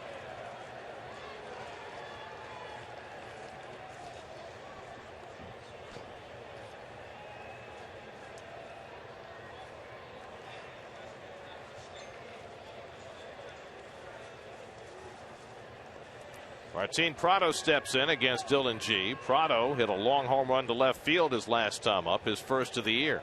Stanton at first and 2 down. And it's taken outside ball 1, and I don't think you can question the 3-2 breaking ball to Stanton. Well, there's several ways to go. You're making your pitch. You're not going to get beat in a tie ball game in the 6th by Stanton with nobody on. Even though Prado homered his last time up, he's not nearly the threat that Stanton is. Prado's a line drive hitter, a doubles hitter, Gary, and although a double would score Stanton, you're going to take your chances on Prado. Michael Morse would be next. G up over 90 pitches now. And Prado smacks one into left field for a base hit. Kadire gets over quickly to cut it off. Stanton's going to go first to third, but Kadire making the play to make sure that didn't go up the gap. That keeps Stanton from scoring. Now first and third and 2 out for Morse. Well, I tell you what, they gapped Prado, gave him the line, playing way in the gap, and that saved a run because that was a bullet. Well, G giving up a walk and a base hit with 2 out, but he's going to get Morse as Dan Warthen is coming out to the mound, not Terry Collins. So in this dangerous inning for Dylan G, and it's been ever thus for Dylan, he's got a huge out to get now against a dangerous hitter in Michael Morse. Hey, I'm always on the side of the starter. I know today's game has changed as far as the pitching is concerned, more emphasis on the bullpens. But you know what? They got a pitcher out there breaking his fanny, and he's pitching in the 6th inning, and it's his game to lose. Or to stay in the ball game. I always stay with him. He hasn't tired. There's your 6th inning recap brought to you by JetBlue. Stanton and Prado with home runs for the Marlins to put them up 3-0. Flores tied it with 1 swing of the bat in the 5th. And now G trying to keep it tied here in the 6th. Morse tonight has taken a call third strike and fly to right 0 for 2. Stanton at third, Prado at first and 2 out. And Morse takes changeup inside 1-0.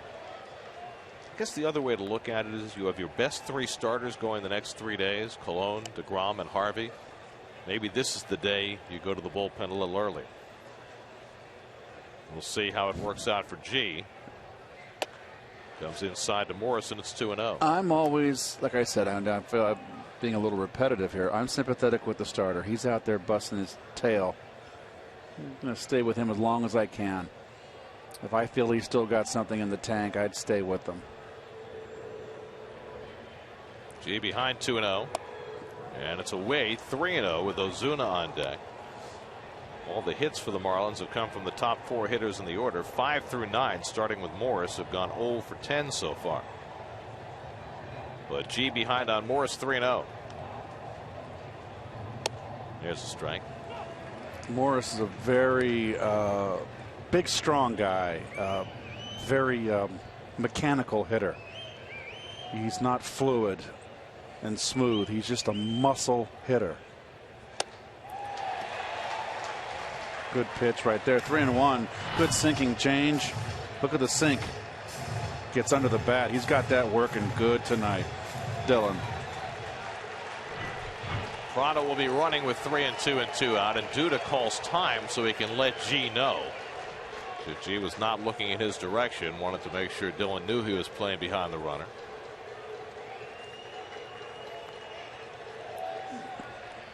G has struck out 7.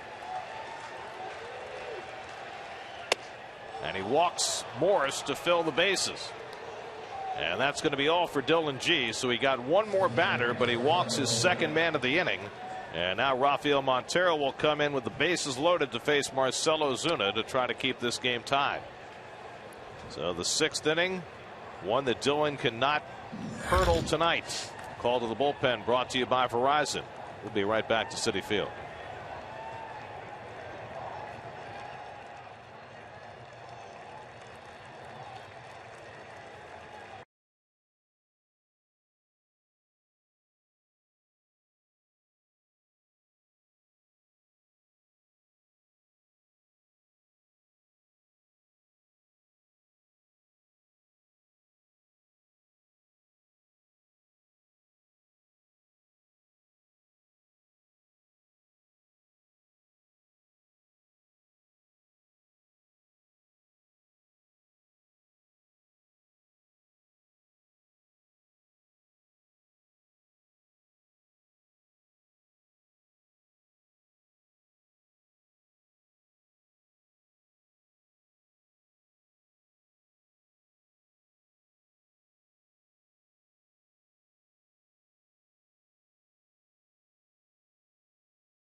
couldn't quite squeeze through it and leaves with the bases loaded for Rafael Montero. This will be Montero's fourth appearance, and I think he's done a fine job. He got touched up and got a loss in Atlanta on his second appearance, but I like what I've seen from this youngster. Marcell Ozuna bats with the bases loaded, 2 out in a tie game, and takes well off the plate for ball 1. He loves the outside corner. Ozuna really looked bad the first 2 at bat. Stanton at third, Prado at second, Morris at first. 2 walks wrapped around a base hit given up by G after 2 were out. Ozuna struck out on 6 pitches his first 2 at bats, and he takes a strike. 1-1. Here's your People's United Bank starting pitching lines. G leaves after 5 2/3. Kosart still in there, 5 innings deep. G struck out 7 tonight. But a big out to get for Rafael Montero. 1-1 to Ozuna. And he slides one outside, 2-1. See, from a hitter's point of view right there, Gare, and if I'm hitting right now, he's falling behind with the bases loaded. He's coming in cold, even though he's warmed up. It's his first batter. He's a starter. He's missed 1-1 with a slider. You can throw another one and miss and go 3-1. Oh, it's a good pitch to hit. 2-1 coming to Ozuna. Well, he was criticized, and so was Travis d'Arnaud, for throwing 36 straight fastballs in Atlanta. So those guys know that Dan Warthen and Terry Collins want them to mix it up, but it's a tough road here with the bases full. Well, he got a fastball right there, and he took it. I don't know what he was thinking. 2-2 to Ozuna. Just got a piece of that fastball to hang in there. He can paint the outside corner, this kid, I tell you. I think he needs to pitch a little more inside once in a while. He likes to live in that, they call the backyard, the outside corner.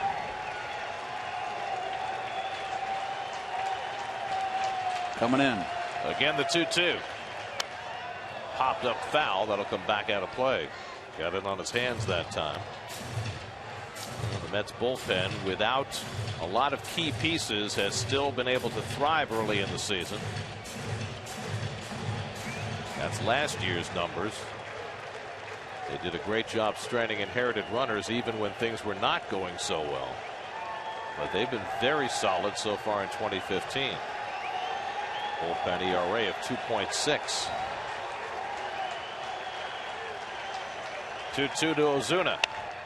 Slice just outside the bag. Boy. That ball was curling strangely and just missed hitting the first base cushion. I think it was a sidewinder off the end of the bat. That's foul all the way. Yep. That was trouble. I don't know about those. Sometimes they come back the other way. 7 pitches deep in this turn at bat against Ozuna. And Montero trying to get the Mets through this top of the 6th. Stanton, Prado, and Morris, the base runners, with 2 out. 8th pitch of the at bat coming to Ozuna. No slider. Slider low and away, and now a full count, and that'll put the merry-go-round in motion. He missed 3 sliders in this at bat. All the balls have been sliders, Garrett. Sorry, excuse me, 2 of the 3. First pitch was a fastball outside. So you can, if he throws you a 3-2 slider here in the outside corner, you get to tip your hat. They'll all be moving now with 3-2 and 2 down.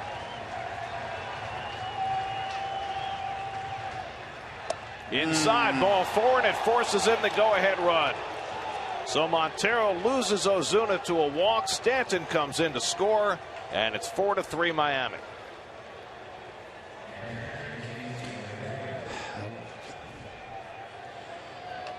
He tried to come inside, and there's Dillon. Going to be disappointed. That makes him the pitcher of record on the losing side, but a lot of game left.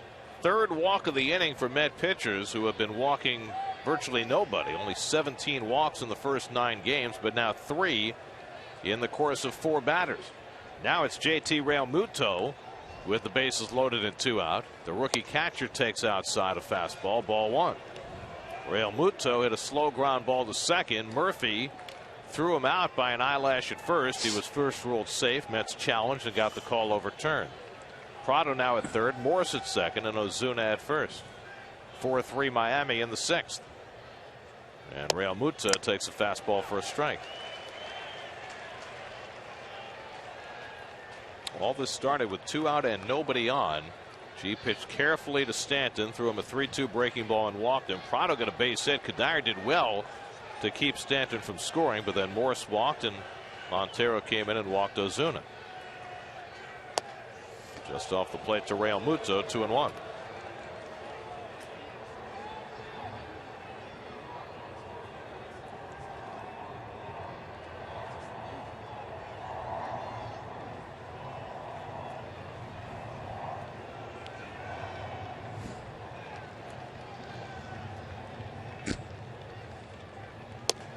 And that's on the corner. 2-2.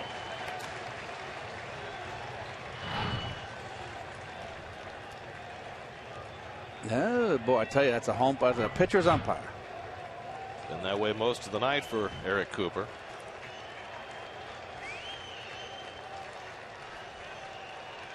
Now it's 2-2 to Realmuto with the bases full.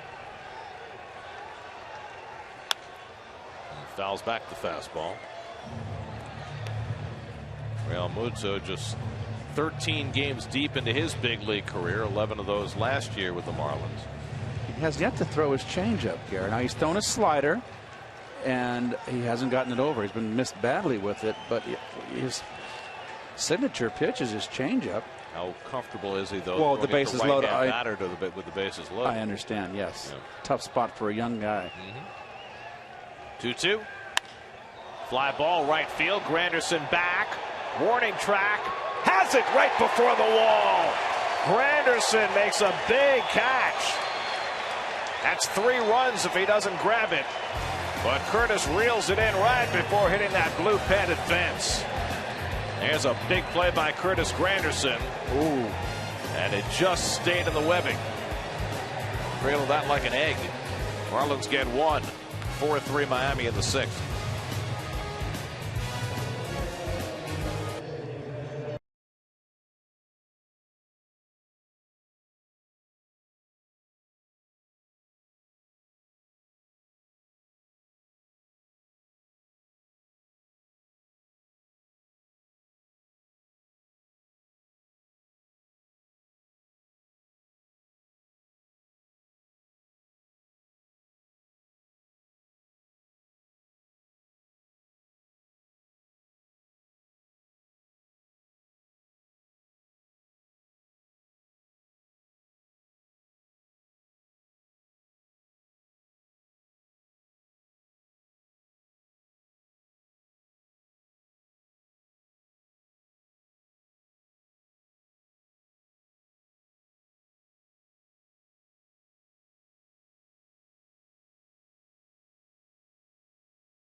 To quarterback. Plus, will Rex Ryan add something to the Jets-Bills rivalry? The crew weighs in on an all-new Jets Nation as Lucas Duda drills one down the right field line. That's a fair ball going into the corner. It takes an odd turn away from Stanton. Duda will stop at second base with his second double of the game. The third straight game that Duda's had multiple extra base hits. Curveball over the middle and down. He is just waiting. So this is the big difference here. He was so bad last year on off-speed pitches, breaking balls, change-ups. He's waiting so much better now. And he was so reluctant to attack early in the count last year. So he's made great strides. Last time a Met had 3 straight multiple extra base hit games, it was 9 years ago. Carlos Beltran did it. Cuddyer chases a fastball away, and it's 0-1. So the tying run at second with nobody out as the Mets again try to fight back. They were down 3-0. Flores tied it with a 3-run homer in the 5th. And now Duda starts him with a double after the Mets fell behind in the top of the inning.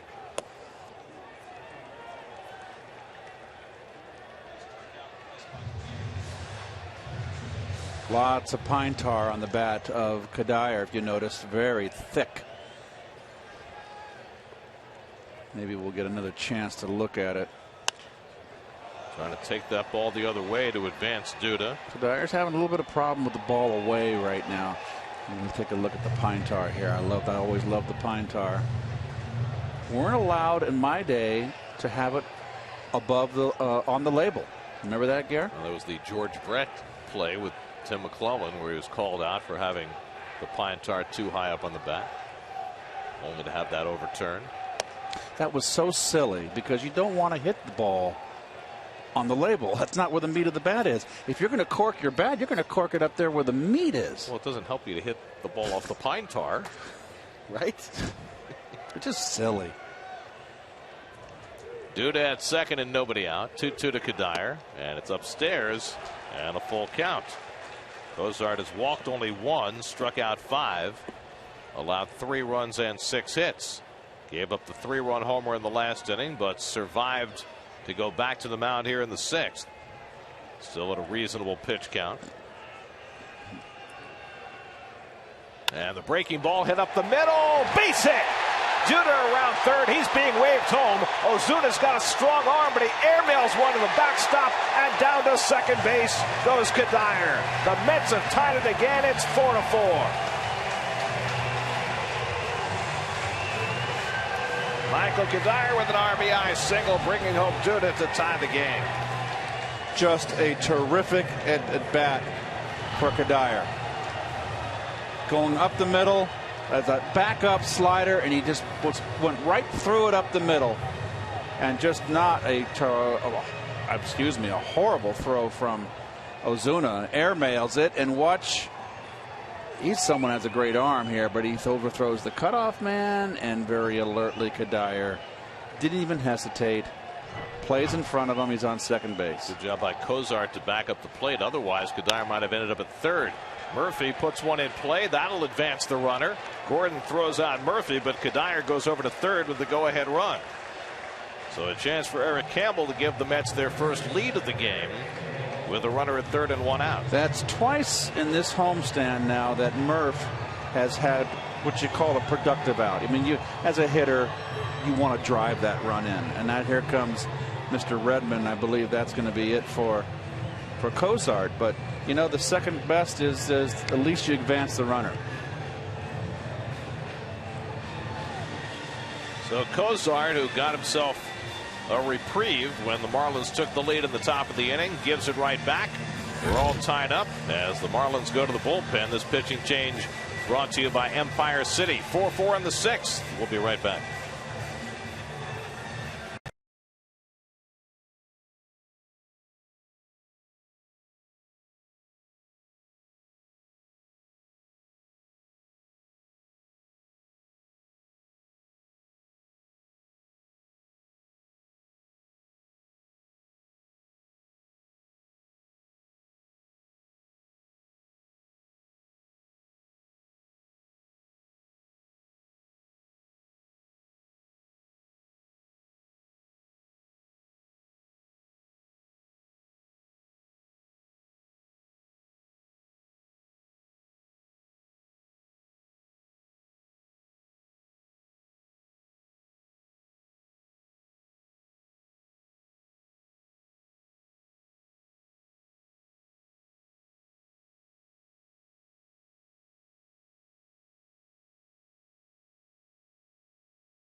Back for a scouting report on A.J. Ramos, the new Marlins pitcher. Infield in, go ahead run at third and 1 out for Campbell against Ramos. And he tries to fly one to the outfield, but fouls it off, 0-1. Ramos, one of the hard throwers in the National League, had a great year last year. You see, he's the workhorse here. Strikeout guy, but the issue has always been his walks. Last year, he walked 43 in 64 innings. Kadire at third, not a lot of speed there with 1 out. The infield in. And Campbell pops it up in foul ground. Morris hustling with Realmuto, and Realmuto can't get to it. Boy, oh boy, where is Morris? Just not fast enough to get there. Gosh, you infield in. Realmuto was the closest to it, but couldn't get there. Boy, that's Campbell has a life. That's got to be an out. So Campbell gets another crack. Pounded him 2 fastballs in, Gare. Mets have rallied to tie for the second time here in the 6th inning on Kadire's RBI hit, bringing in Duda. Now Campbell trying to get the Mets their first lead, but he's down in the count 0-2. Just off the plate with a fastball, 1-2. Got to go to hitting here. You got to go up the middle, protect the plate. Juan Lagares waiting on deck. Mets have now out-hit the Marlins 7-5. Jared Kosart thinking of what might have been. And Campbell lays off the slider, 2-2. Dylan G now off the hook.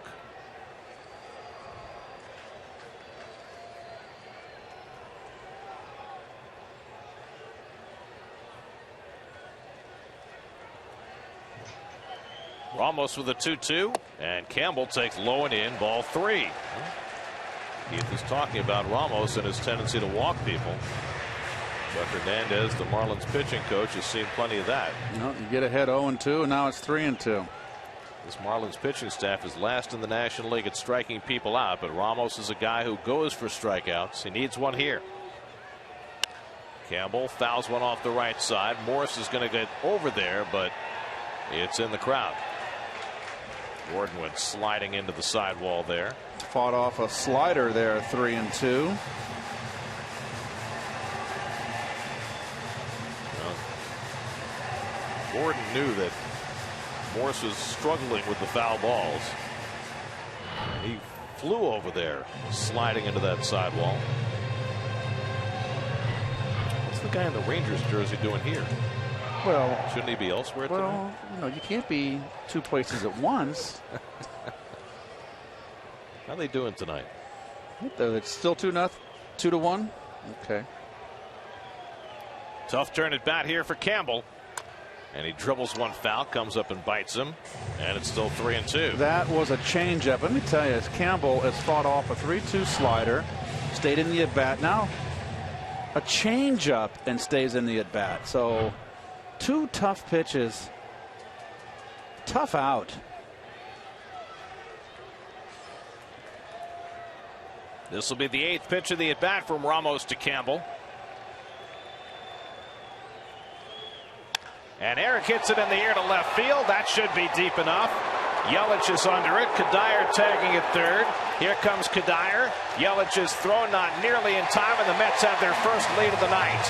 What an at-bat for Eric Campbell. He drives in the go-ahead run, and it's 5-4 New York. I can't add much to that, Gary. You said it. It was a fabulous at-bat.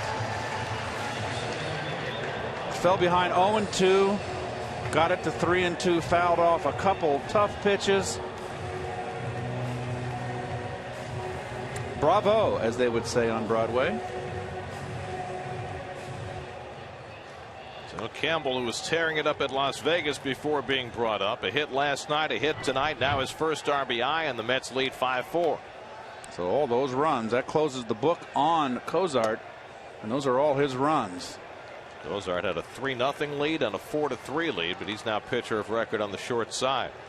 Juan Lagares has been aboard twice with a walk and a base hit. And Kosart, who lost a 2-0 game in his first start, got some run support tonight and couldn't make it stand up. 2 good at bats in this inning, and now Kadires was the first, Campbell's the second. Prado plays the hopper and throws out Lagares to end the inning, but the Mets played a couple to grab the lead. Lucas Duda leading off in the 6th inning. Drills one down the line, his 2nd double of the night, and his 6th extra base hit in the last 3 games. Kadire drives him in to tie it, and Campbell gets the lead run home. 5-4 New York after 6.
We'll have the highlights of the Rangers' first playoff game and try to figure out about that armrest.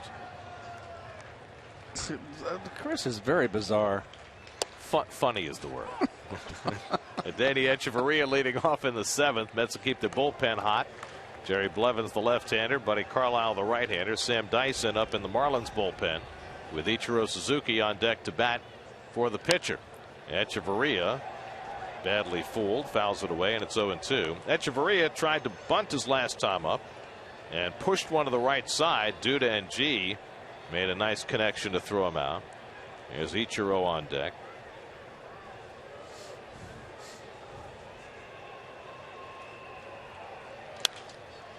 And Echeverria fouls it away.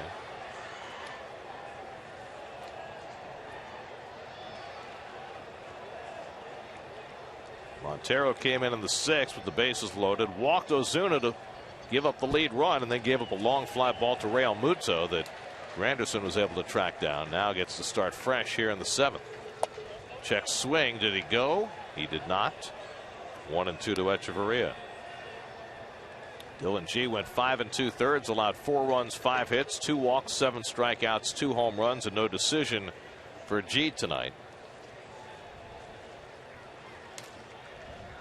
And Echeverria down on strikes. Good changeup by Montero for his first strikeout. There's his pitch. Watch the sink. Nice. So that's the pitch that he wouldn't throw to the right-hand hitter with the bases loaded, but does it there with nobody on base. So now it's Ichiro, who started the last 2 games with Yelich on the sidelines. Ichiro now with 2,847 hits. Question is, how much is he going to get to play with a chance to get to 3,000 at age 41? Well, this has got to be a little daunting for Montero. You know, you're a young kid. I remember getting up and young age and facing Tom Seaver. It's this reverse here.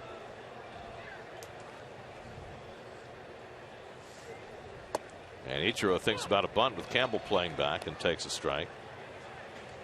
Well, if you include his hits in Japan, Ichiro has 4,125 hits, which, other than Pete Rose, is the most anybody's had. Taken down 2-1. Of course, it's two different leagues. You can't really combine them, but it just gives you an idea of what an impact player he's been. And even without the Japan numbers, he's going to the Hall of Fame. Pulls that one foul. Not just the hits, but a Gold Glove right fielder, a golden arm. Has the all-time single season hits record. There's the active hit leaders in the major leagues. How many people would know that Adrian Beltre was third on that list? Over 2,600 hits. That I think is also going to go to the Hall of Fame. He's been under the radar, hasn't he? Gold Glove, home run hitter. Did he start out in California? The Dodgers. That's right. That's right. 3-2 to Ichiro, and he slashes one foul. Very unorthodox. A lot of the Japanese hitters do this. They're like running to first base. But you know what? As long as you get the bat out there to make contact, that's just hanging in there on a tough pitch. Well, with his running start to first base and his blazing speed, it's not as fast now, but there was a long time when Ichiro would hit a routine ground ball to short, and he was able to beat those plays out for infield hits with that style of hitting. Well, he's a guy when he can fly, when he used to fly, that you'd have to just play your middle infielders a little shorter and a little tight. And when you do that, then that ball to your left or right that you might get to at normal depth, it's a base hit. So puts the pressure. He's one of those hitters that puts the pressure on the because he's a line drive hitter on the infield. Ninth pitch of the at bat to Ichiro, and he slugs this one out to right center, chasing Granderson back to the warning track near the wall. He won't get to it. It hops up against the fence. Ichiro's going to try for three. The relay throw by Murphy. It hits the runner, backed up by Montero. Ichiro Suzuki, a pinch hit triple. And now the Marlins have the tying run at third and one out. Pretty doggone good at bat, wasn't it? Finally got himself, fought off two tough pitches, and then got himself a pitch to hit. And that's going to be all for Montero. And I agree here. Well, you got the left-hand hitters, Gordon and Yelich, coming up, so that'll be Jerry Blevin's assignment to try and keep that tying run pinned at third. Ichiro with a pinch hit triple. 5-4 Mets in the seventh. We'll be right back.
triple to Ichiro Suzuki. Now Jerry Blevins tries to pin that tying run at third. Well, Blevins got in spring training late from the Nats. He's a left-handed specialist.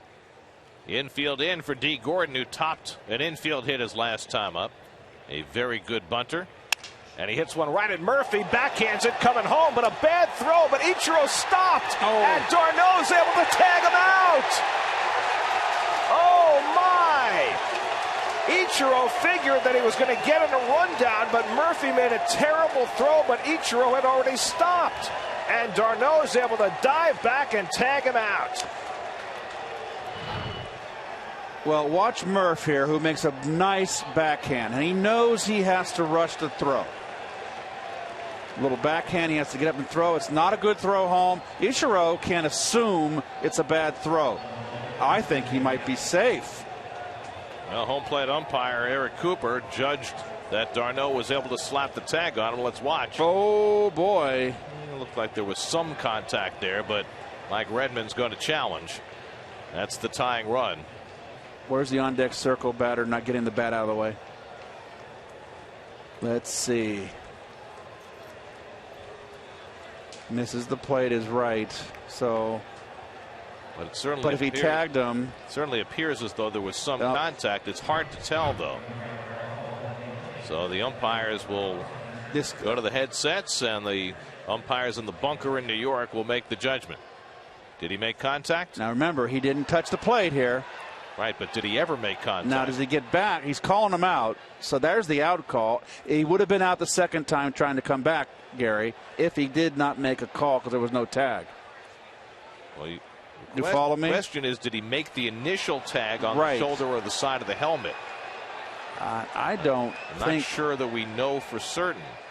But it's the umpire. Did he get him the second time coming back? Yes, I think yes he did. Before the hand got to the plate? But he's already made the out call right here. He has. Yep. But the question is, did he get him the first time? And if he didn't, did Ichiro get his hand on the plate before the second tag? Could we see that overhead one more time, guys? And this is a tough one. This is a tough call. Very tough. Because it's a close play coming back to touch. See, does he get him initially there? Can't tell. Now, he doesn't touch. Now, does he tag him here? He's already out, so they can't. Did he get in? Yeah, I think he got in with his fingertips. So if he missed the initial tag, he might be safe. But can you tell that he missed the initial tag? I don't think it's conclusive. There's enough evidence to overturn the call on the field that d'Arnaud tagged him. Agreed. There's no definitive evidence, I don't think, that d'Arnaud missed the initial tag, which is what Cooper called. I'm in your camp. Right there. Did he get the helmet? I mean, the helmet came off. Was it the contact from the glove that knocked the helmet off? It's hard to tell. Don't know. Well, this is a puzzlement. Play under review brought to you by Mazda. Of course, the folks in New York not only have our angles, they have the angles from the Miami television broadcast as well. One more time.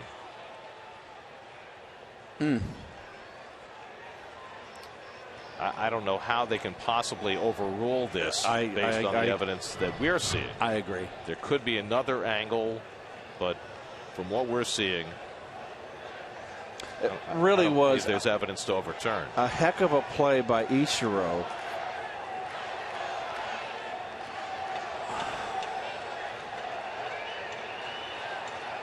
There's no question Ichiro missed the plate the first time. The question is, if he did miss the initial tag, was d'Arnaud able to tag him before the hand hit the plate the second time? Let's look. And both players alert. Oh, this is a good shot right here. That's really close too, because it's his hand on the plate or above the plate. That is just fabulous work by the TV, by those cameramen. They're trying to split hairs here back in the bunker in New York, and I don't know. It's a tough one. I don't know. I don't see how they can overturn it. I really don't. And we're not being homers here. Now he's got his hand there. He beats the tag coming back. But Keith, is it on the plate or above the plate? I know where he's tagged. So this has been the toughest one yet I've ever seen. I mean, you have two different calls there: the initial tag and the second tag, and I don't think that you can make a firm judgment on either one. But the call on the field was out. And if they can't find evidence to overturn, then that's what's going to stand. They're already 3.5 minutes into the headset confab. Now, he's called him out initially, so the play's dead. No, not really. You have to continue playing now because of replay. But there's no second call. Oh, so it's going to be called by the group in New York. Right. See, that is that second time you can't tell if Ichiro's hand was on the plate or over the plate when d'Arnaud tags him. I think he beat him. I think he's dragging his. Yes, if it's overturned, he's safe. It's going to be based on that. Right. But they would have to also say definitively that d'Arnaud missed the initial tag, which is what Cooper called. Agreed. And I don't know how they can do that. So I think we got it pretty much covered. We've given you every possible angle and every possible analysis. Now it's up to the people in New York. Well, they're 4 minutes and 20 seconds into the conversation. And frankly, if it takes this long, you can't overturn it, right? I mean, if you have to split hairs enough to wait this long, the call's got to stand. It's a tough one, and I agree. Well, this is too long for the game. This is not good for the game for this to take this long. You know what's happening right now? There's too many Chiefs and not enough Indians up there in New York. Someone's got to pull rank here and make a Custer decision. Well, you have the umpire in the chair who's watching the game, and then you also have a supervisor there, and often they will consult to when you have a call as close as this. And let's see what they do.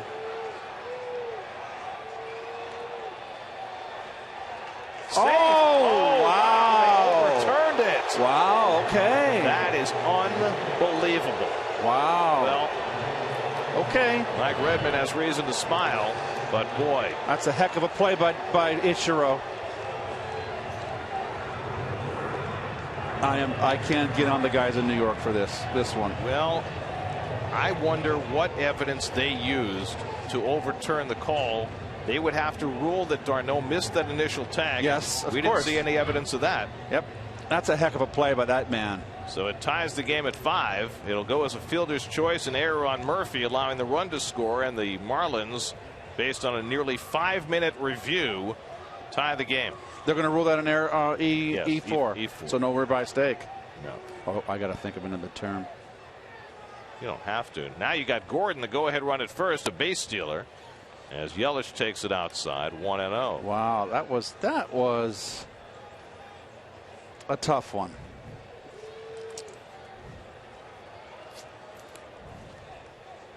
Yeah, that's a hard one to swallow if you're the Mets. A really hard one to swallow. So the Mets came back twice to tie, once to take the lead. Now the Marlins have come back to tie. And Blevins misses outside to Yelich, and it's 2-0. Now Blevins threw a few warm-up tosses during that long delay. But, you know, you remember Matt Harvey the other night after that long delay, gave up a base hit to the next batter. And now Blevins quickly behind on Yelich, 2-0. Carlisle getting ready for Stanton, who's on deck.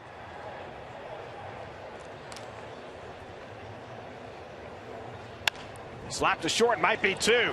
Flores to Murphy, on to first, double play, side retired. There's a big double play for Jerry Blevins. The Marlins able to tie the game on an unearned run on an overturned call, and it's 5-5 as we go to the 7th inning stretch.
Left-hander Mike Dunn takes over the pitching for the Marlins.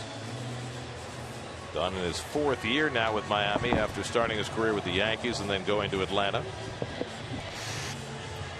Mets have seen plenty of Dunn over the last few seasons.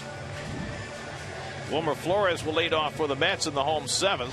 Mets were down 3-0. Flores hit a 3-run homer in the 5th to tie the game. Mets fell behind 4-3, got 2 in the 6th to go in front.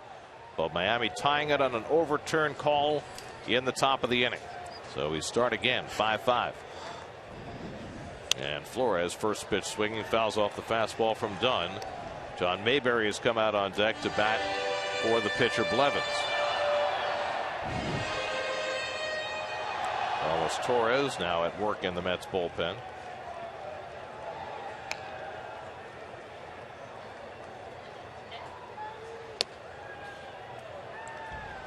And the slider missing outside to Flores, 1-1.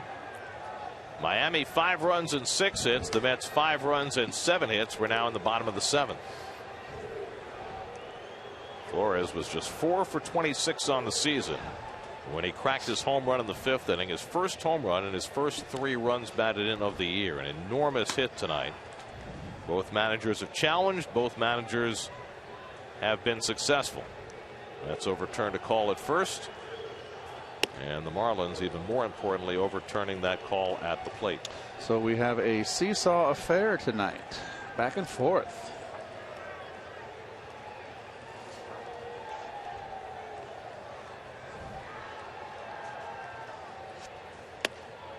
High fastball from Dunn. It's 2-2 to Flores.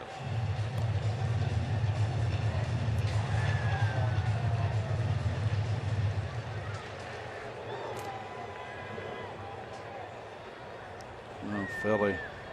They're in for a long one. The Nats win their 2nd straight to go to 4-6. Flores lifts one to shallow center. And Ozuna corrals it for the first out.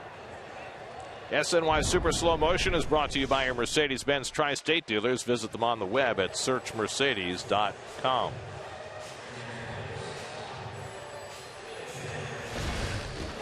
Now John Mayberry will be the pinch hitter.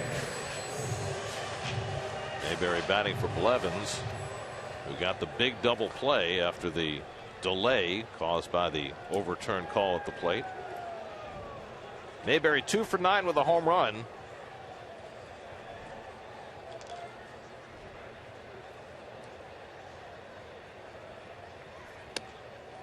And a check swing, and he held it in time. Ball 1. Mayberry 1 for 5 in his career against Dunn. That one hit was a home run.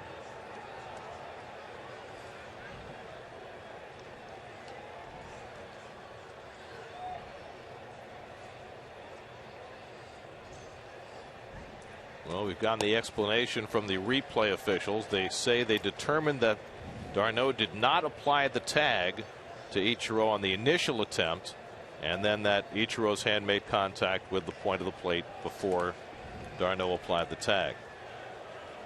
And that was their judgment, and it took them a long time to come to that judgment. It was a tough call. I wonder at the end of the day which angle they use to determine the first part of the play. They get both feeds. Yes. So maybe there was an angle that that they saw that was this is just one of those things that could have gone either way. Well, but the point is that if it goes either way, then you're supposed to stay with the judgment of the umpire on the field if you're not sure. Right. And it's hard to from what we've seen. You're right. It's hard to say that there was definitive evidence that d'Arnaud missed the initial tag, that enough to overturn the call. And that's the problem that I have with the call. You're right. Now, if there was another angle that they saw, then that's different. So the Mets have the tie-breaking run at first on the walk to Mayberry. And now Granderson will bat. Granderson 0 for 3 tonight. Struck out, grounded out, and flied out. Dunn's always been a hard thrower, but always a little bit tad wild. Mayberry takes off.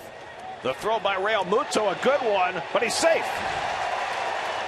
Mayberry getting a good jump. Realmuto made a great throw, but not good enough. A terrific throw and the right call. Just beat it.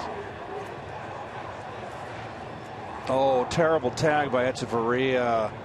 Watch this. Phantom. Come on, get the glove down.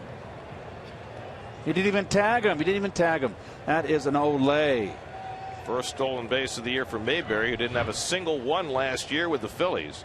Just the 15th of his major league career. So the go-ahead run in scoring position. And Granderson takes up and away 2-0.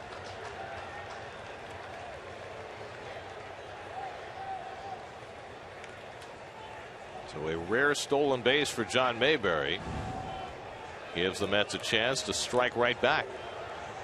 The last 4 half innings have all featured runs, as these two teams play cat and mouse.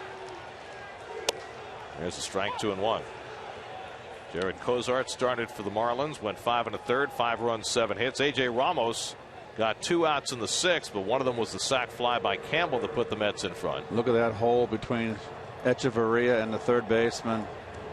That's what Granderson has been doing against the left-handers, Garrett. It's sitting there right open for him. Had a couple of hits to left field last night. And he tries to go the other way and fouls it off, 2-2.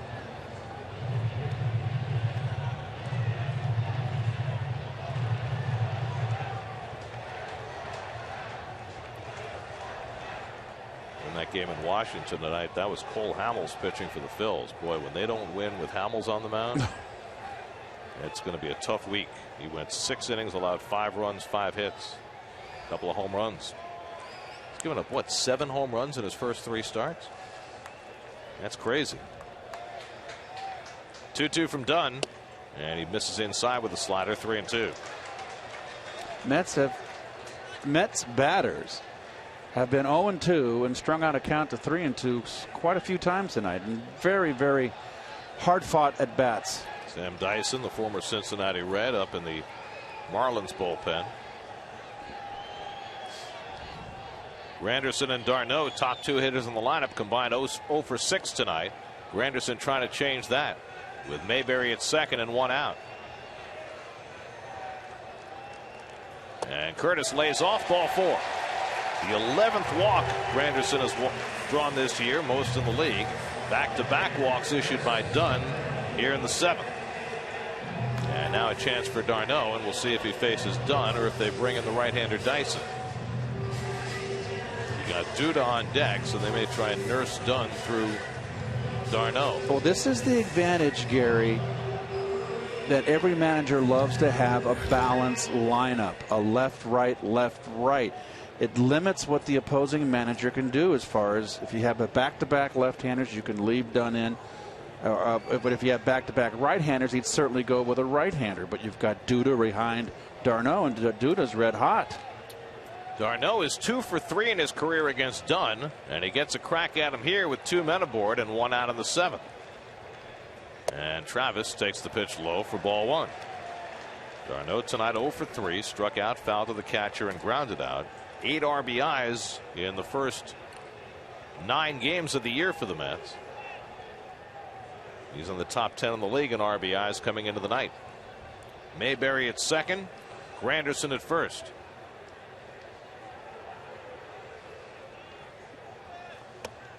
And Dunn falls behind 2-0. Well, this is what Dunn can do, and that's going to get a Chuck Hernandez, the pitching coach, to come out and have a chat.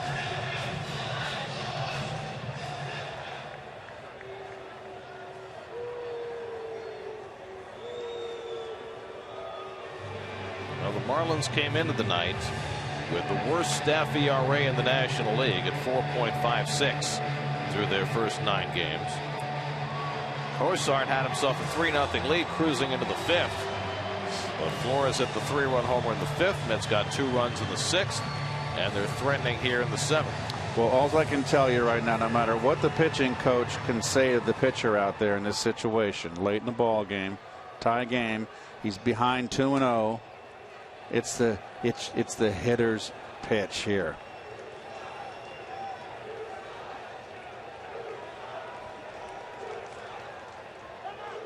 That's always a great idea.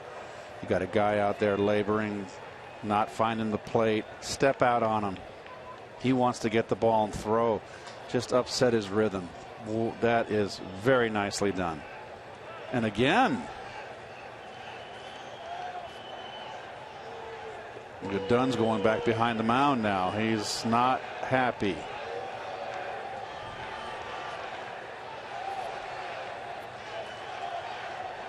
He had to collect himself here. He has to throw a strike here.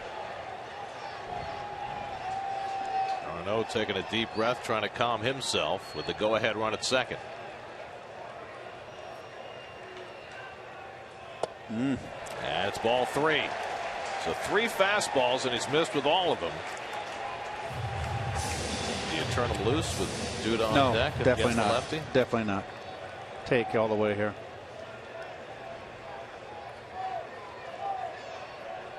Young hitter. And he does take a strike. 3-1. Now, if it was Ichiro, I'd let him swing the bat. You let him swing now. Oh, yes.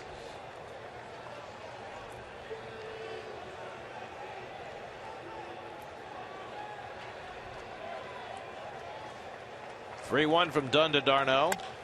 And he hits it in the air to left. Yelich has it lined up. And that's the second out. And Mayberry back to second. Came inside. It might have been off the plate. Might have been off the plate. And it was. And you see his expression right there. He knows he went after a bad one. So it's left to Duda, who's already had a pair of doubles tonight. And as we noted right at the outset tonight, has been swinging much better against lefties this year. And he gets a crack here against Dunn, against whom he is 5 for 15 in his career. So he has good numbers against this lefty. 2 on and 2 out. Mayberry at second. Granderson at first. 5-5 game in the 7th. Duda's already got 7 extra base hits this year. 6 of them the last 3 days. 3 straight games of multiple extra base hits. We mentioned Carlos Beltran was the last to do it. Only 3 other Mets have had 3 straight games of multiple extra base hits. Frank Thomas back in '62, Lenny Dykstra in '87, and Rico Brogna in 1994. And Duda the last 3 days.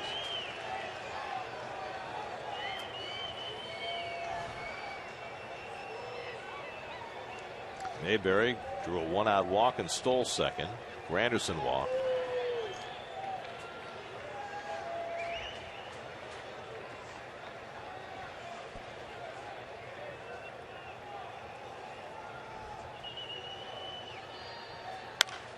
Duda fouls away the fastball, and now he's down to the count 0-2. Came inside. Now, I always like with hitters with 2 strikes because they're going to be more protective of the plate.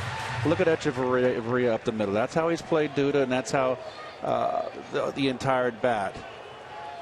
I always like to scoot the shortstop over because they're more inclined with 2 strikes the hitter to be going up the middle the other way. Still got a huge hole. I think I'd move Prado further off the line. I mean, here's if Mayberry steals third. There's the 0-2, right? I mean, he's only playing that close to the line because they're worried about Mayberry. To me, they're not holding Mayberry close. He's playing back on the fringe of the outfield grass scare. This is where they want to play Duda. This is where their charts. So wouldn't you move Prado further over? I would be, yes. How many times have we seen Duda hit the ball down the third base line?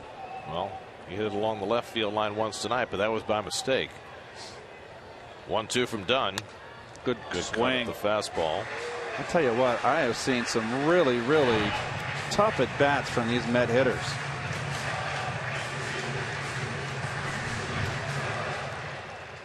This has been quite the hard fought game. Mets fell behind before they ever came to bat tonight on a 2-run homer by Stanton. It was 3-0 before Flores' 3-run homer in the 5th, and we've been back and forth ever since.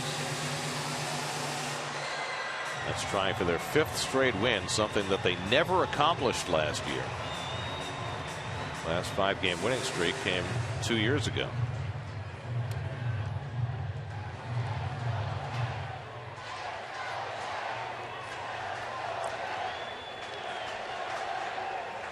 Dunn's about to throw his 25th pitch of the inning.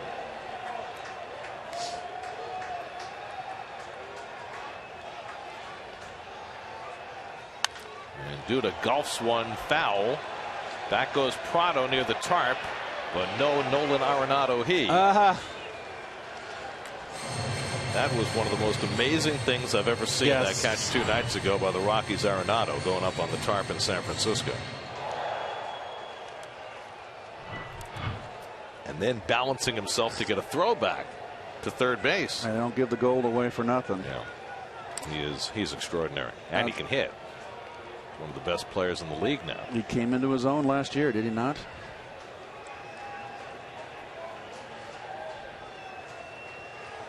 One and two to Duda. And he just got a piece of that breaking ball. I'll tell you what here. This is a battle. I'm loving it. Well, we saw Campbell in the last inning fall behind in the count before delivering the sac fly that put the Mets in front. Carlos Torres going to pitch in the 8th inning. Duda trying to give him a lead to protect. This will be the 7th pitch of the at-bat from Dunn to Duda.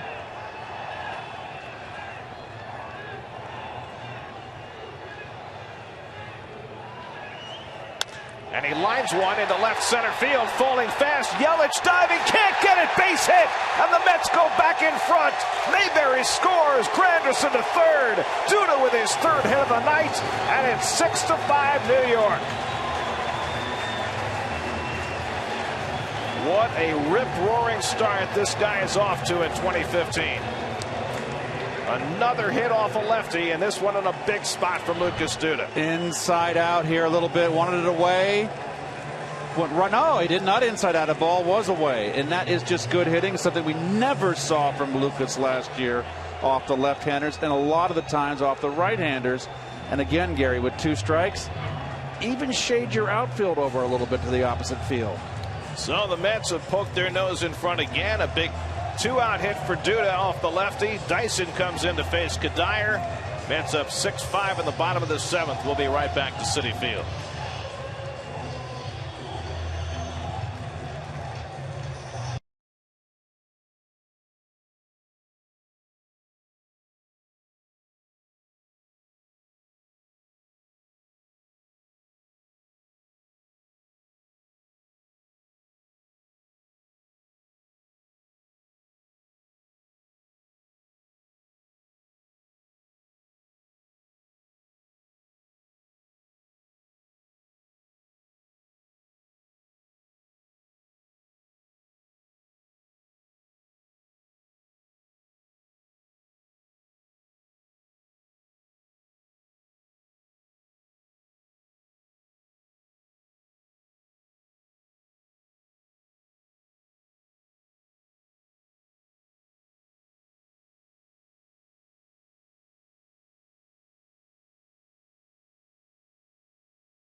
The overwhelming belief. Get an inside look at all the sights and sounds of opening day on Mets Insider, presented by WB Mason, Sunday at 4:30 only on SNY. Mike Dunn unable to get it done in the 7th. Mets have gone back in front. Sam Dyson comes in to face Michael Kadire. And Kadire takes the fastball inside at 98 miles an hour. Dyson's 5th appearance last year, pitched in 31 games, 3-1 with a 2.14 earned run average in 53 2/3. I'm sorry, 42 innings. Good year. Kadire had an RBI single his last time up, and he takes one at the knees for a strike, 1-1. He's got a good live fastball. It's a big 2-out RBI right here. Just as important as Lucas's base hit. It's a big insurance run out there. Second straight inning that the Mets have gotten a big RBI to go in front. Campbell in the last inning, Duda this inning. And now Kadire takes on the outside corner at 97, and it's 1-2. So Dyson has come in throwing hard. 26-year-old from the University of South Carolina. Granderson at third, Duda at first with 2 down. And Kadire hits one slowly. Tough play. Barehanded by Prado. Not in time, and a run comes home. An infield hit for Michael Kadire brings in Granderson, and it's 7-5 New York. You know, sometimes you just got to be lucky. Yep. You'll take it. Got a nice RBI in it. Swing and bunt.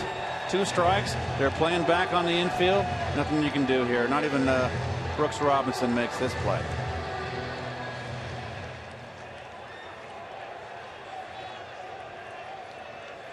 So Kadire with his second RBI hit of the night, and the Mets have a 2-run lead for the first time tonight.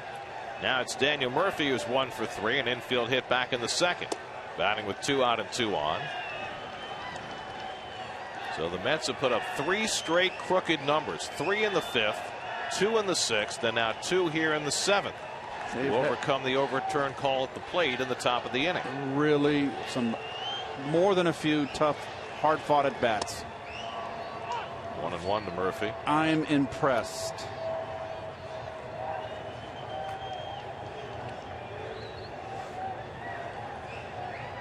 Mets have been down. They've been up. They've been tied. Now they've got a 2-run lead and looking for more. Murphy hits one to shortstop for Echeverria. And that retires the side. But the Mets go back in front. Big 2-out hit against the lefty from Lucas Duda. His 3rd hit of the night. Duda drives in the go-ahead run. And the Mets lead 7-5 after 7. Little Luke.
Manhattan's closest casino. Your luck starts here. By Paul Blart, Mall Cop 2, starring Kevin James in theaters tomorrow. And by Hyundai, get in your comfort zone with the most advanced Elantra yet. Visit your Hyundai dealer today. Carlos Torres misses low and outside to Giancarlo Stanton. John Mayberry stays in the game to play left field, and the Mets have Stanton right where they want him, in a spot where he can't tie the game. He rips one down the left field line, and he's got himself an extra base hit. Boy, that's just one of his. That may not be an extra. Oh, misplayed a little bit by. I shouldn't say misplayed. That's. I'll tell you what, folks. There's a term for this. You can hang some laundry on this line drive. Yes, indeed. Holy cow! This is a rope Clothesline. Jeez. Second extra base hit of the night for Stanton, who had just 2 extra base hits this season coming into the night. He had a 2-run homer in the first inning, and now that leadoff double, and that gets the tying run to bat with Martin Prado, who has homered and singled tonight, 2 for 3. The way this game has been going, don't count your chickens yet.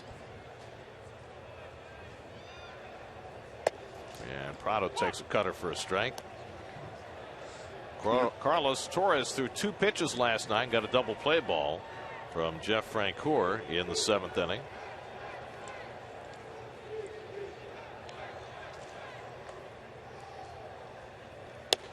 And he went around on that half swing 0-2. I'm surprised Stanton is wearing that face mask on the bases. Wouldn't you think that he would dispose of that somehow and change helmets? Well, that would kind of slow the game. Maybe he's being considerate. I guess. Just seems kind of annoying to be wearing it out there. 0-2 to Prado with Morris on deck. Emergency hack by Prado to stay alive. Barely.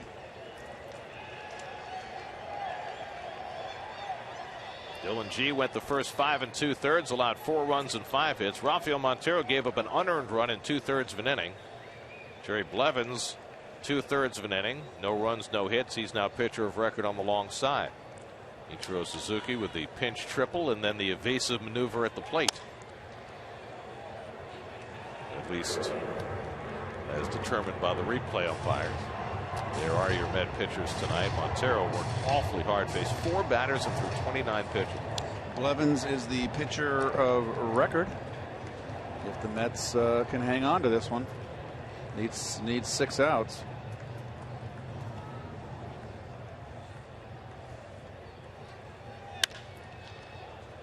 Stanton advancing. Flores will let him go and throws out Prado for the first out.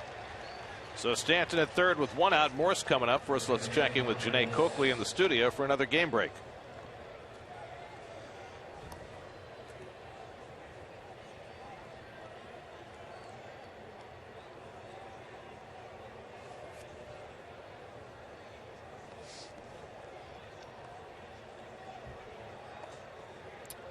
Second straight win for the Nats, but they may have gotten some really bad news today.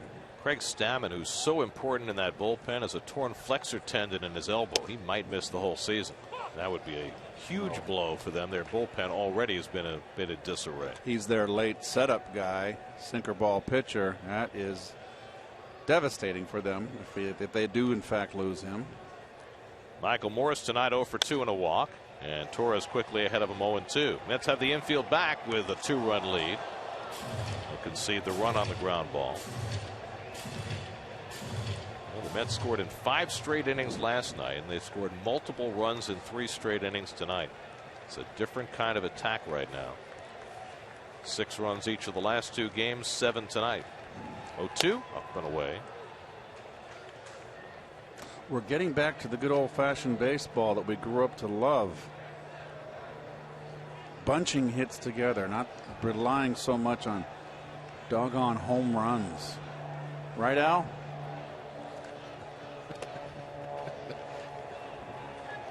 You can call me Al.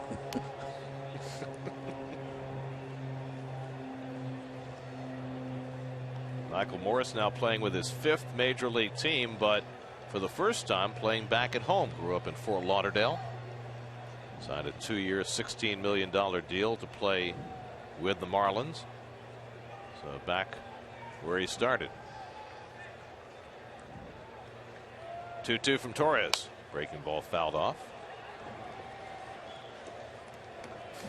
course, now 33 years old, had that huge year for Washington 4 years back. That really cemented him as a force to be reckoned with. Hard to believe, looking at Morse right now, that he came up as a shortstop with the Mariners. That's hard to believe. No. Struck him out. Fastball by Torres to get Morse for the second out. Boy, I tell you, you've got to. They're giving you a run. You've got to find a way to make contact. Chase the little cutter out of the strike zone. Fouled that one up to 93 miles an hour. So a big second out for Torres, and now we'll take on Marcell Ozuna. Ozuna had a rough time of it against Dylan G. Saw 6 pitches his first 2 at bats and struck out both times, but then put on a great fight against Rafael Montero to walk with the bases loaded in the 6th. There's a good cutter by Torres, 0-1. Ozuna just really struggling. He doesn't look good and comfortable at all. Leadoff double by Stanton. He's at third with 2 out. And Ozuna went around, and it's 0-2. Home plate umpire Eric Cooper calling that one himself.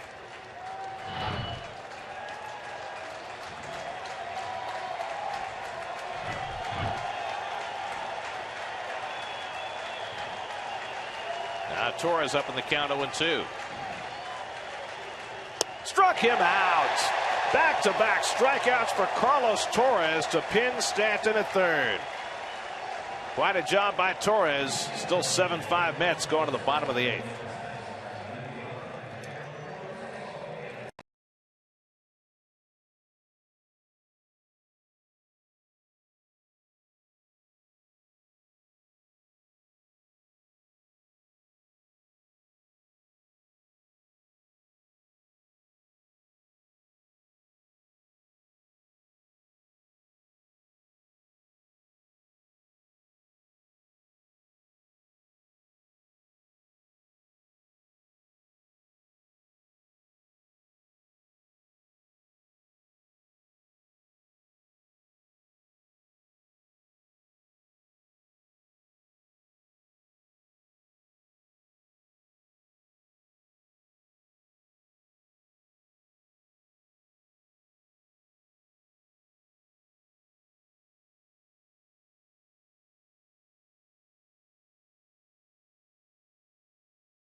Bartolo Colon goes for his 3rd win for the Mets against David Phelps, just back from paternity leave, taking Henderson Alvarez's spot in the rotation. 6 o'clock coverage tomorrow right here on SNY.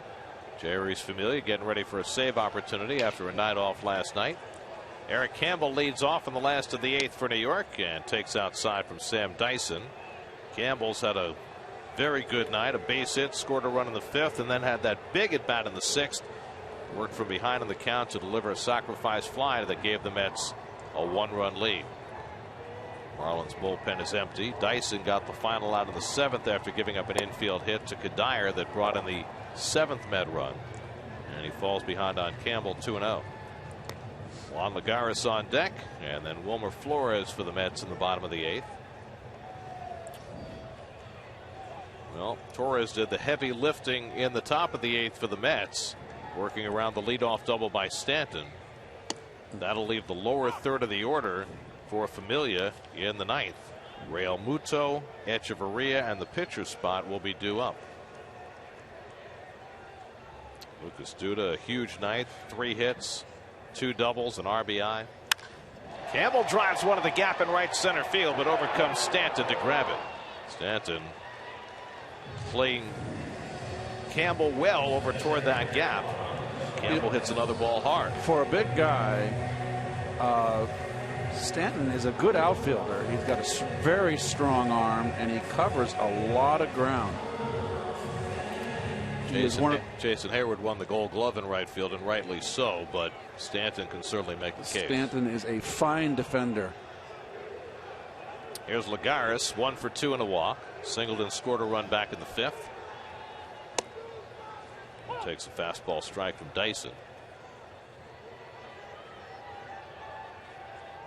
Mike Dunn gave up 2 runs in 2/3 of an inning. Both the runs were put on via the walk by Dunn, driven in by Duda and Kadire.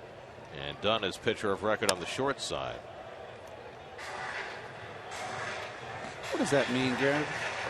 On the short side? It means that he stands to take the loss. It's on the short end of the score. The less, kind of like the short straw. So you see, here I am. I played baseball since I was knee-high to a grasshopper, and I always never really cared about it, so I never thought to research it. Thank you. Now you've got all those things covered. It's just lingo. Lagares down on strikes for the second out. Certain See, things. you have the lingo of the dugout, and we have the lingo of the elevated booth. Yes. There's your Subway Mets box score. Lucas Duda, another big night. 3rd straight game he's had multiple extra base hits. Michael Kadire, 2 hits, 2 RBIs. Wilmer Flores, the big 3-run homer that got the Mets started in this game after they fell behind 3-0. Cool night, but our military gentlemen and ladies are keeping themselves warm. Flores 1 for 3. His home run was his first of the year. In fact, it was a big blow. It was his first 3 RBIs of the year. Mets were down 3-0. He put them right back in the ball game. 3-run shot. The Mets were down 3-0. Flores tied it. They were down 4-3. They went in front 5-4. The Marlins tied it on that overturned play at the plate, and the Mets came right back in the bottom of the 7th. Duda with the go-ahead hit. Flores lifts this one to right. This is easy for Stanton. And so Dyson works a 1-2-3 bottom of the 8th. And now the Mets will hand it off to Jeurys Familia to try and save their 5th straight win.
Guys, will join you after the game.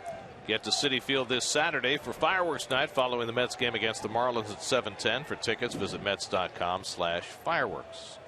Jerry's Familia trying for his 4th save in the last 5 days. Well, he is the new closer with Mejia down and under suspension. JT Realmuto leading off in the 9th inning. 0 for 3 and a tough 0 for 3 tonight. Murphy made a nice play to throw him out. A play the Mets needed to challenge to get right in the 5th. And Realmuto, with the bases loaded, hit one to the wall and right that Granderson ran down to save 3 runs in the 6th. Jerry's Familia saved 3 games in 3 days. He's only the 2nd Met pitcher this young, 25 or under, to save games 3 straight days. Roger McDowell did that in 1986 at age 25. Same age as Familia. Pretty good pitcher, Roger. Now an esteemed pitching coach in Atlanta.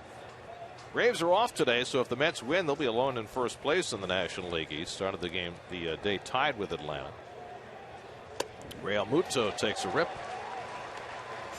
Big sinker right there after 2 straight fastballs, and he drops a sinker on him. Echeverria on deck, and then the pitcher's spot. Is that Reed Brignac with a bat? 2-2. Struck him out. Familia takes care of Realmuto for the first out of the night. Another sinker. Starts at the knee and sinks out of the strike zone. Fish biting.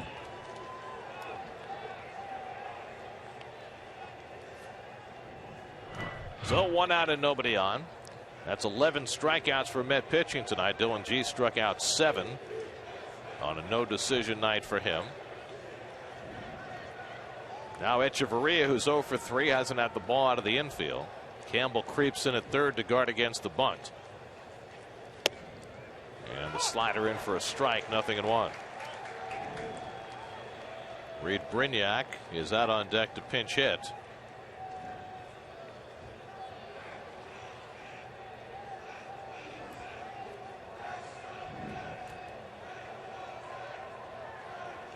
And Echeverria takes low and in. A ball and a strike.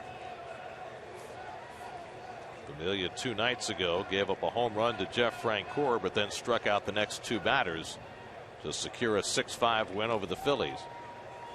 That was the Matt Harvey start, that strange night at the ballpark.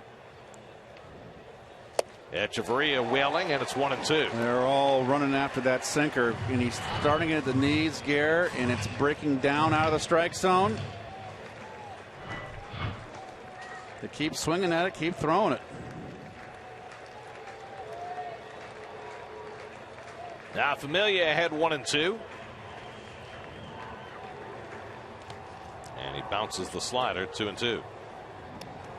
G went 5 2/3, allowed 4 runs, 5 hits. Montero an unearned run in 2/3 of an inning. Blevins 2/3 of an inning, no runs, no hits. He stands to get the win. Carlos Torres worked around a double by Stanton in the 8th. And now Familia looking for the save. 2-2 coming to Echeverria. And a little flare foul that'll go out of play.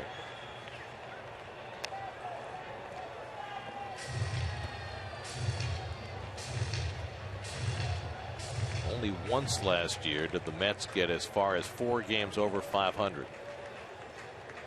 They were never 5 over. Did they win 5 games in a row last year? They didn't do that either. They're trying to get to 4 over with a win tonight and win their 5th in a row. Again, the 2-2 down the right field side. Foul. And don't forget, Gary, the first 16 games of this season are all in division, and this is being accomplished. If we were 2 outs away, got a long way to go, but it's up against your division. And the other piece is the Mets, after beginning the season with 6 games on the road, playing 10 in a row at home against their own division, and trying to establish this as a comfortable home venue. Got a little break with the Yankees on a weekend series, and right back into I think 5 or 6 more games in division.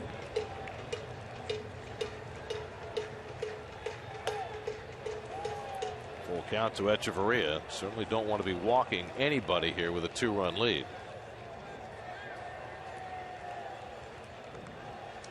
Echeverria has been a tough man to walk in his career. Likes to swing the bat. So Familia knows he needs to challenge him. 3-2. Bouncing ball. Campbell comes in, grabs the hop. 2 down.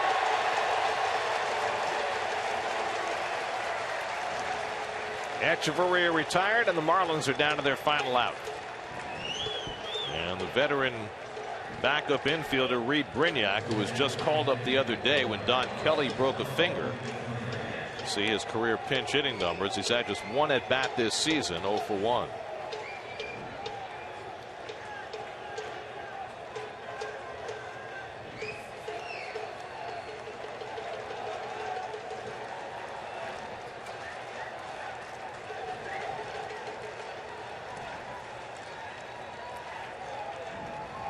Two out and nobody on for Brignac. And he takes a strike.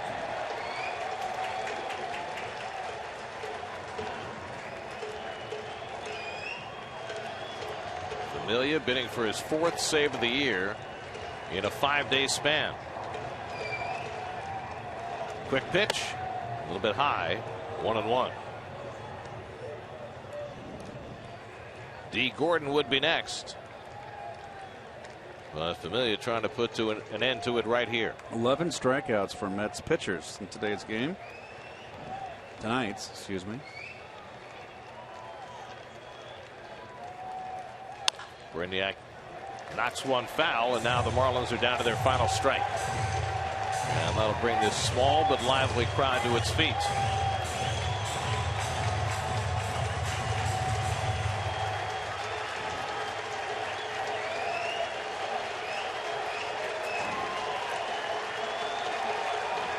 One-two. Lifted to left. Mayberry's right there waiting for it. And the ball game is over. For the first time since 2013, the Mets have won 5 in a row. For the first time since early in the 2012 season, the Mets are in sole possession of first place as they win a back-and-forth affair from the Marlins on another big night for Lucas Duda. Mets win it 7-5. Well, Duda with a big night with 2 RBIs. 3 hits, 2 doubles. Also, Kadire, 2 hits, 2 RBI, and a big blow. Mets down early, 3-0. Flores, who's been struggling, hits his first home run, a 3-run shot that tied the ball game in the 5th. The Mets just really had around 4 quality at bats. Really hard fought. That got big runs driven in. Bullpen again. Beautifully done. Mets survived an overturned call that tied up the game. They came right back with 2 runs in the bottom of the 7th to put them in front to stay. Tonight's game summary presented by Ford. Wilmer Flores, his first home run of the year. And due to the big night as the Mets win their 5th in a row, 7-5 over the Marlins. Let's send it downstairs to Steve Gelb. Steve? Thanks, Gary. Here with the red-hot Lucas Duda. You know, Lucas, this team loses David Wright on Tuesday. Today, go down a couple of times, keep fighting back. What type of early resiliency are you seeing in this group? Yeah, I think it was a great job by our team tonight. Dylan G did a heck of a job. Wilmer Flores with a big home run, and Kadire continues to do what he does. So tonight was a great win for us. Let's talk about that at-bat against Dunn. Big-time battle with you and Dunn. As that at-bat is going on, getting later into the at-bat, how is your mindset changing? He's got some good stuff. He's tough out there. He competes. I was lucky enough to just shoot a ball and found some grass.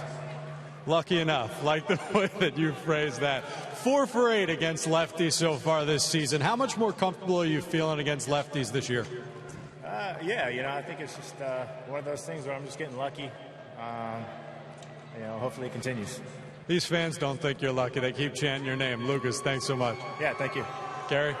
All right, thanks, Steve. Lucas Duda having himself quite a first 10 games of the season. 3 more hits tonight, and the Mets' 7-5 win over the Marlins. For every Mets win, the Mets Foundation is proud to contribute $2,500 to the Cats Women's Hospital and the Cats Institute for Women's Health. For more information, visit NorthshoreLIJ.com/KIWH.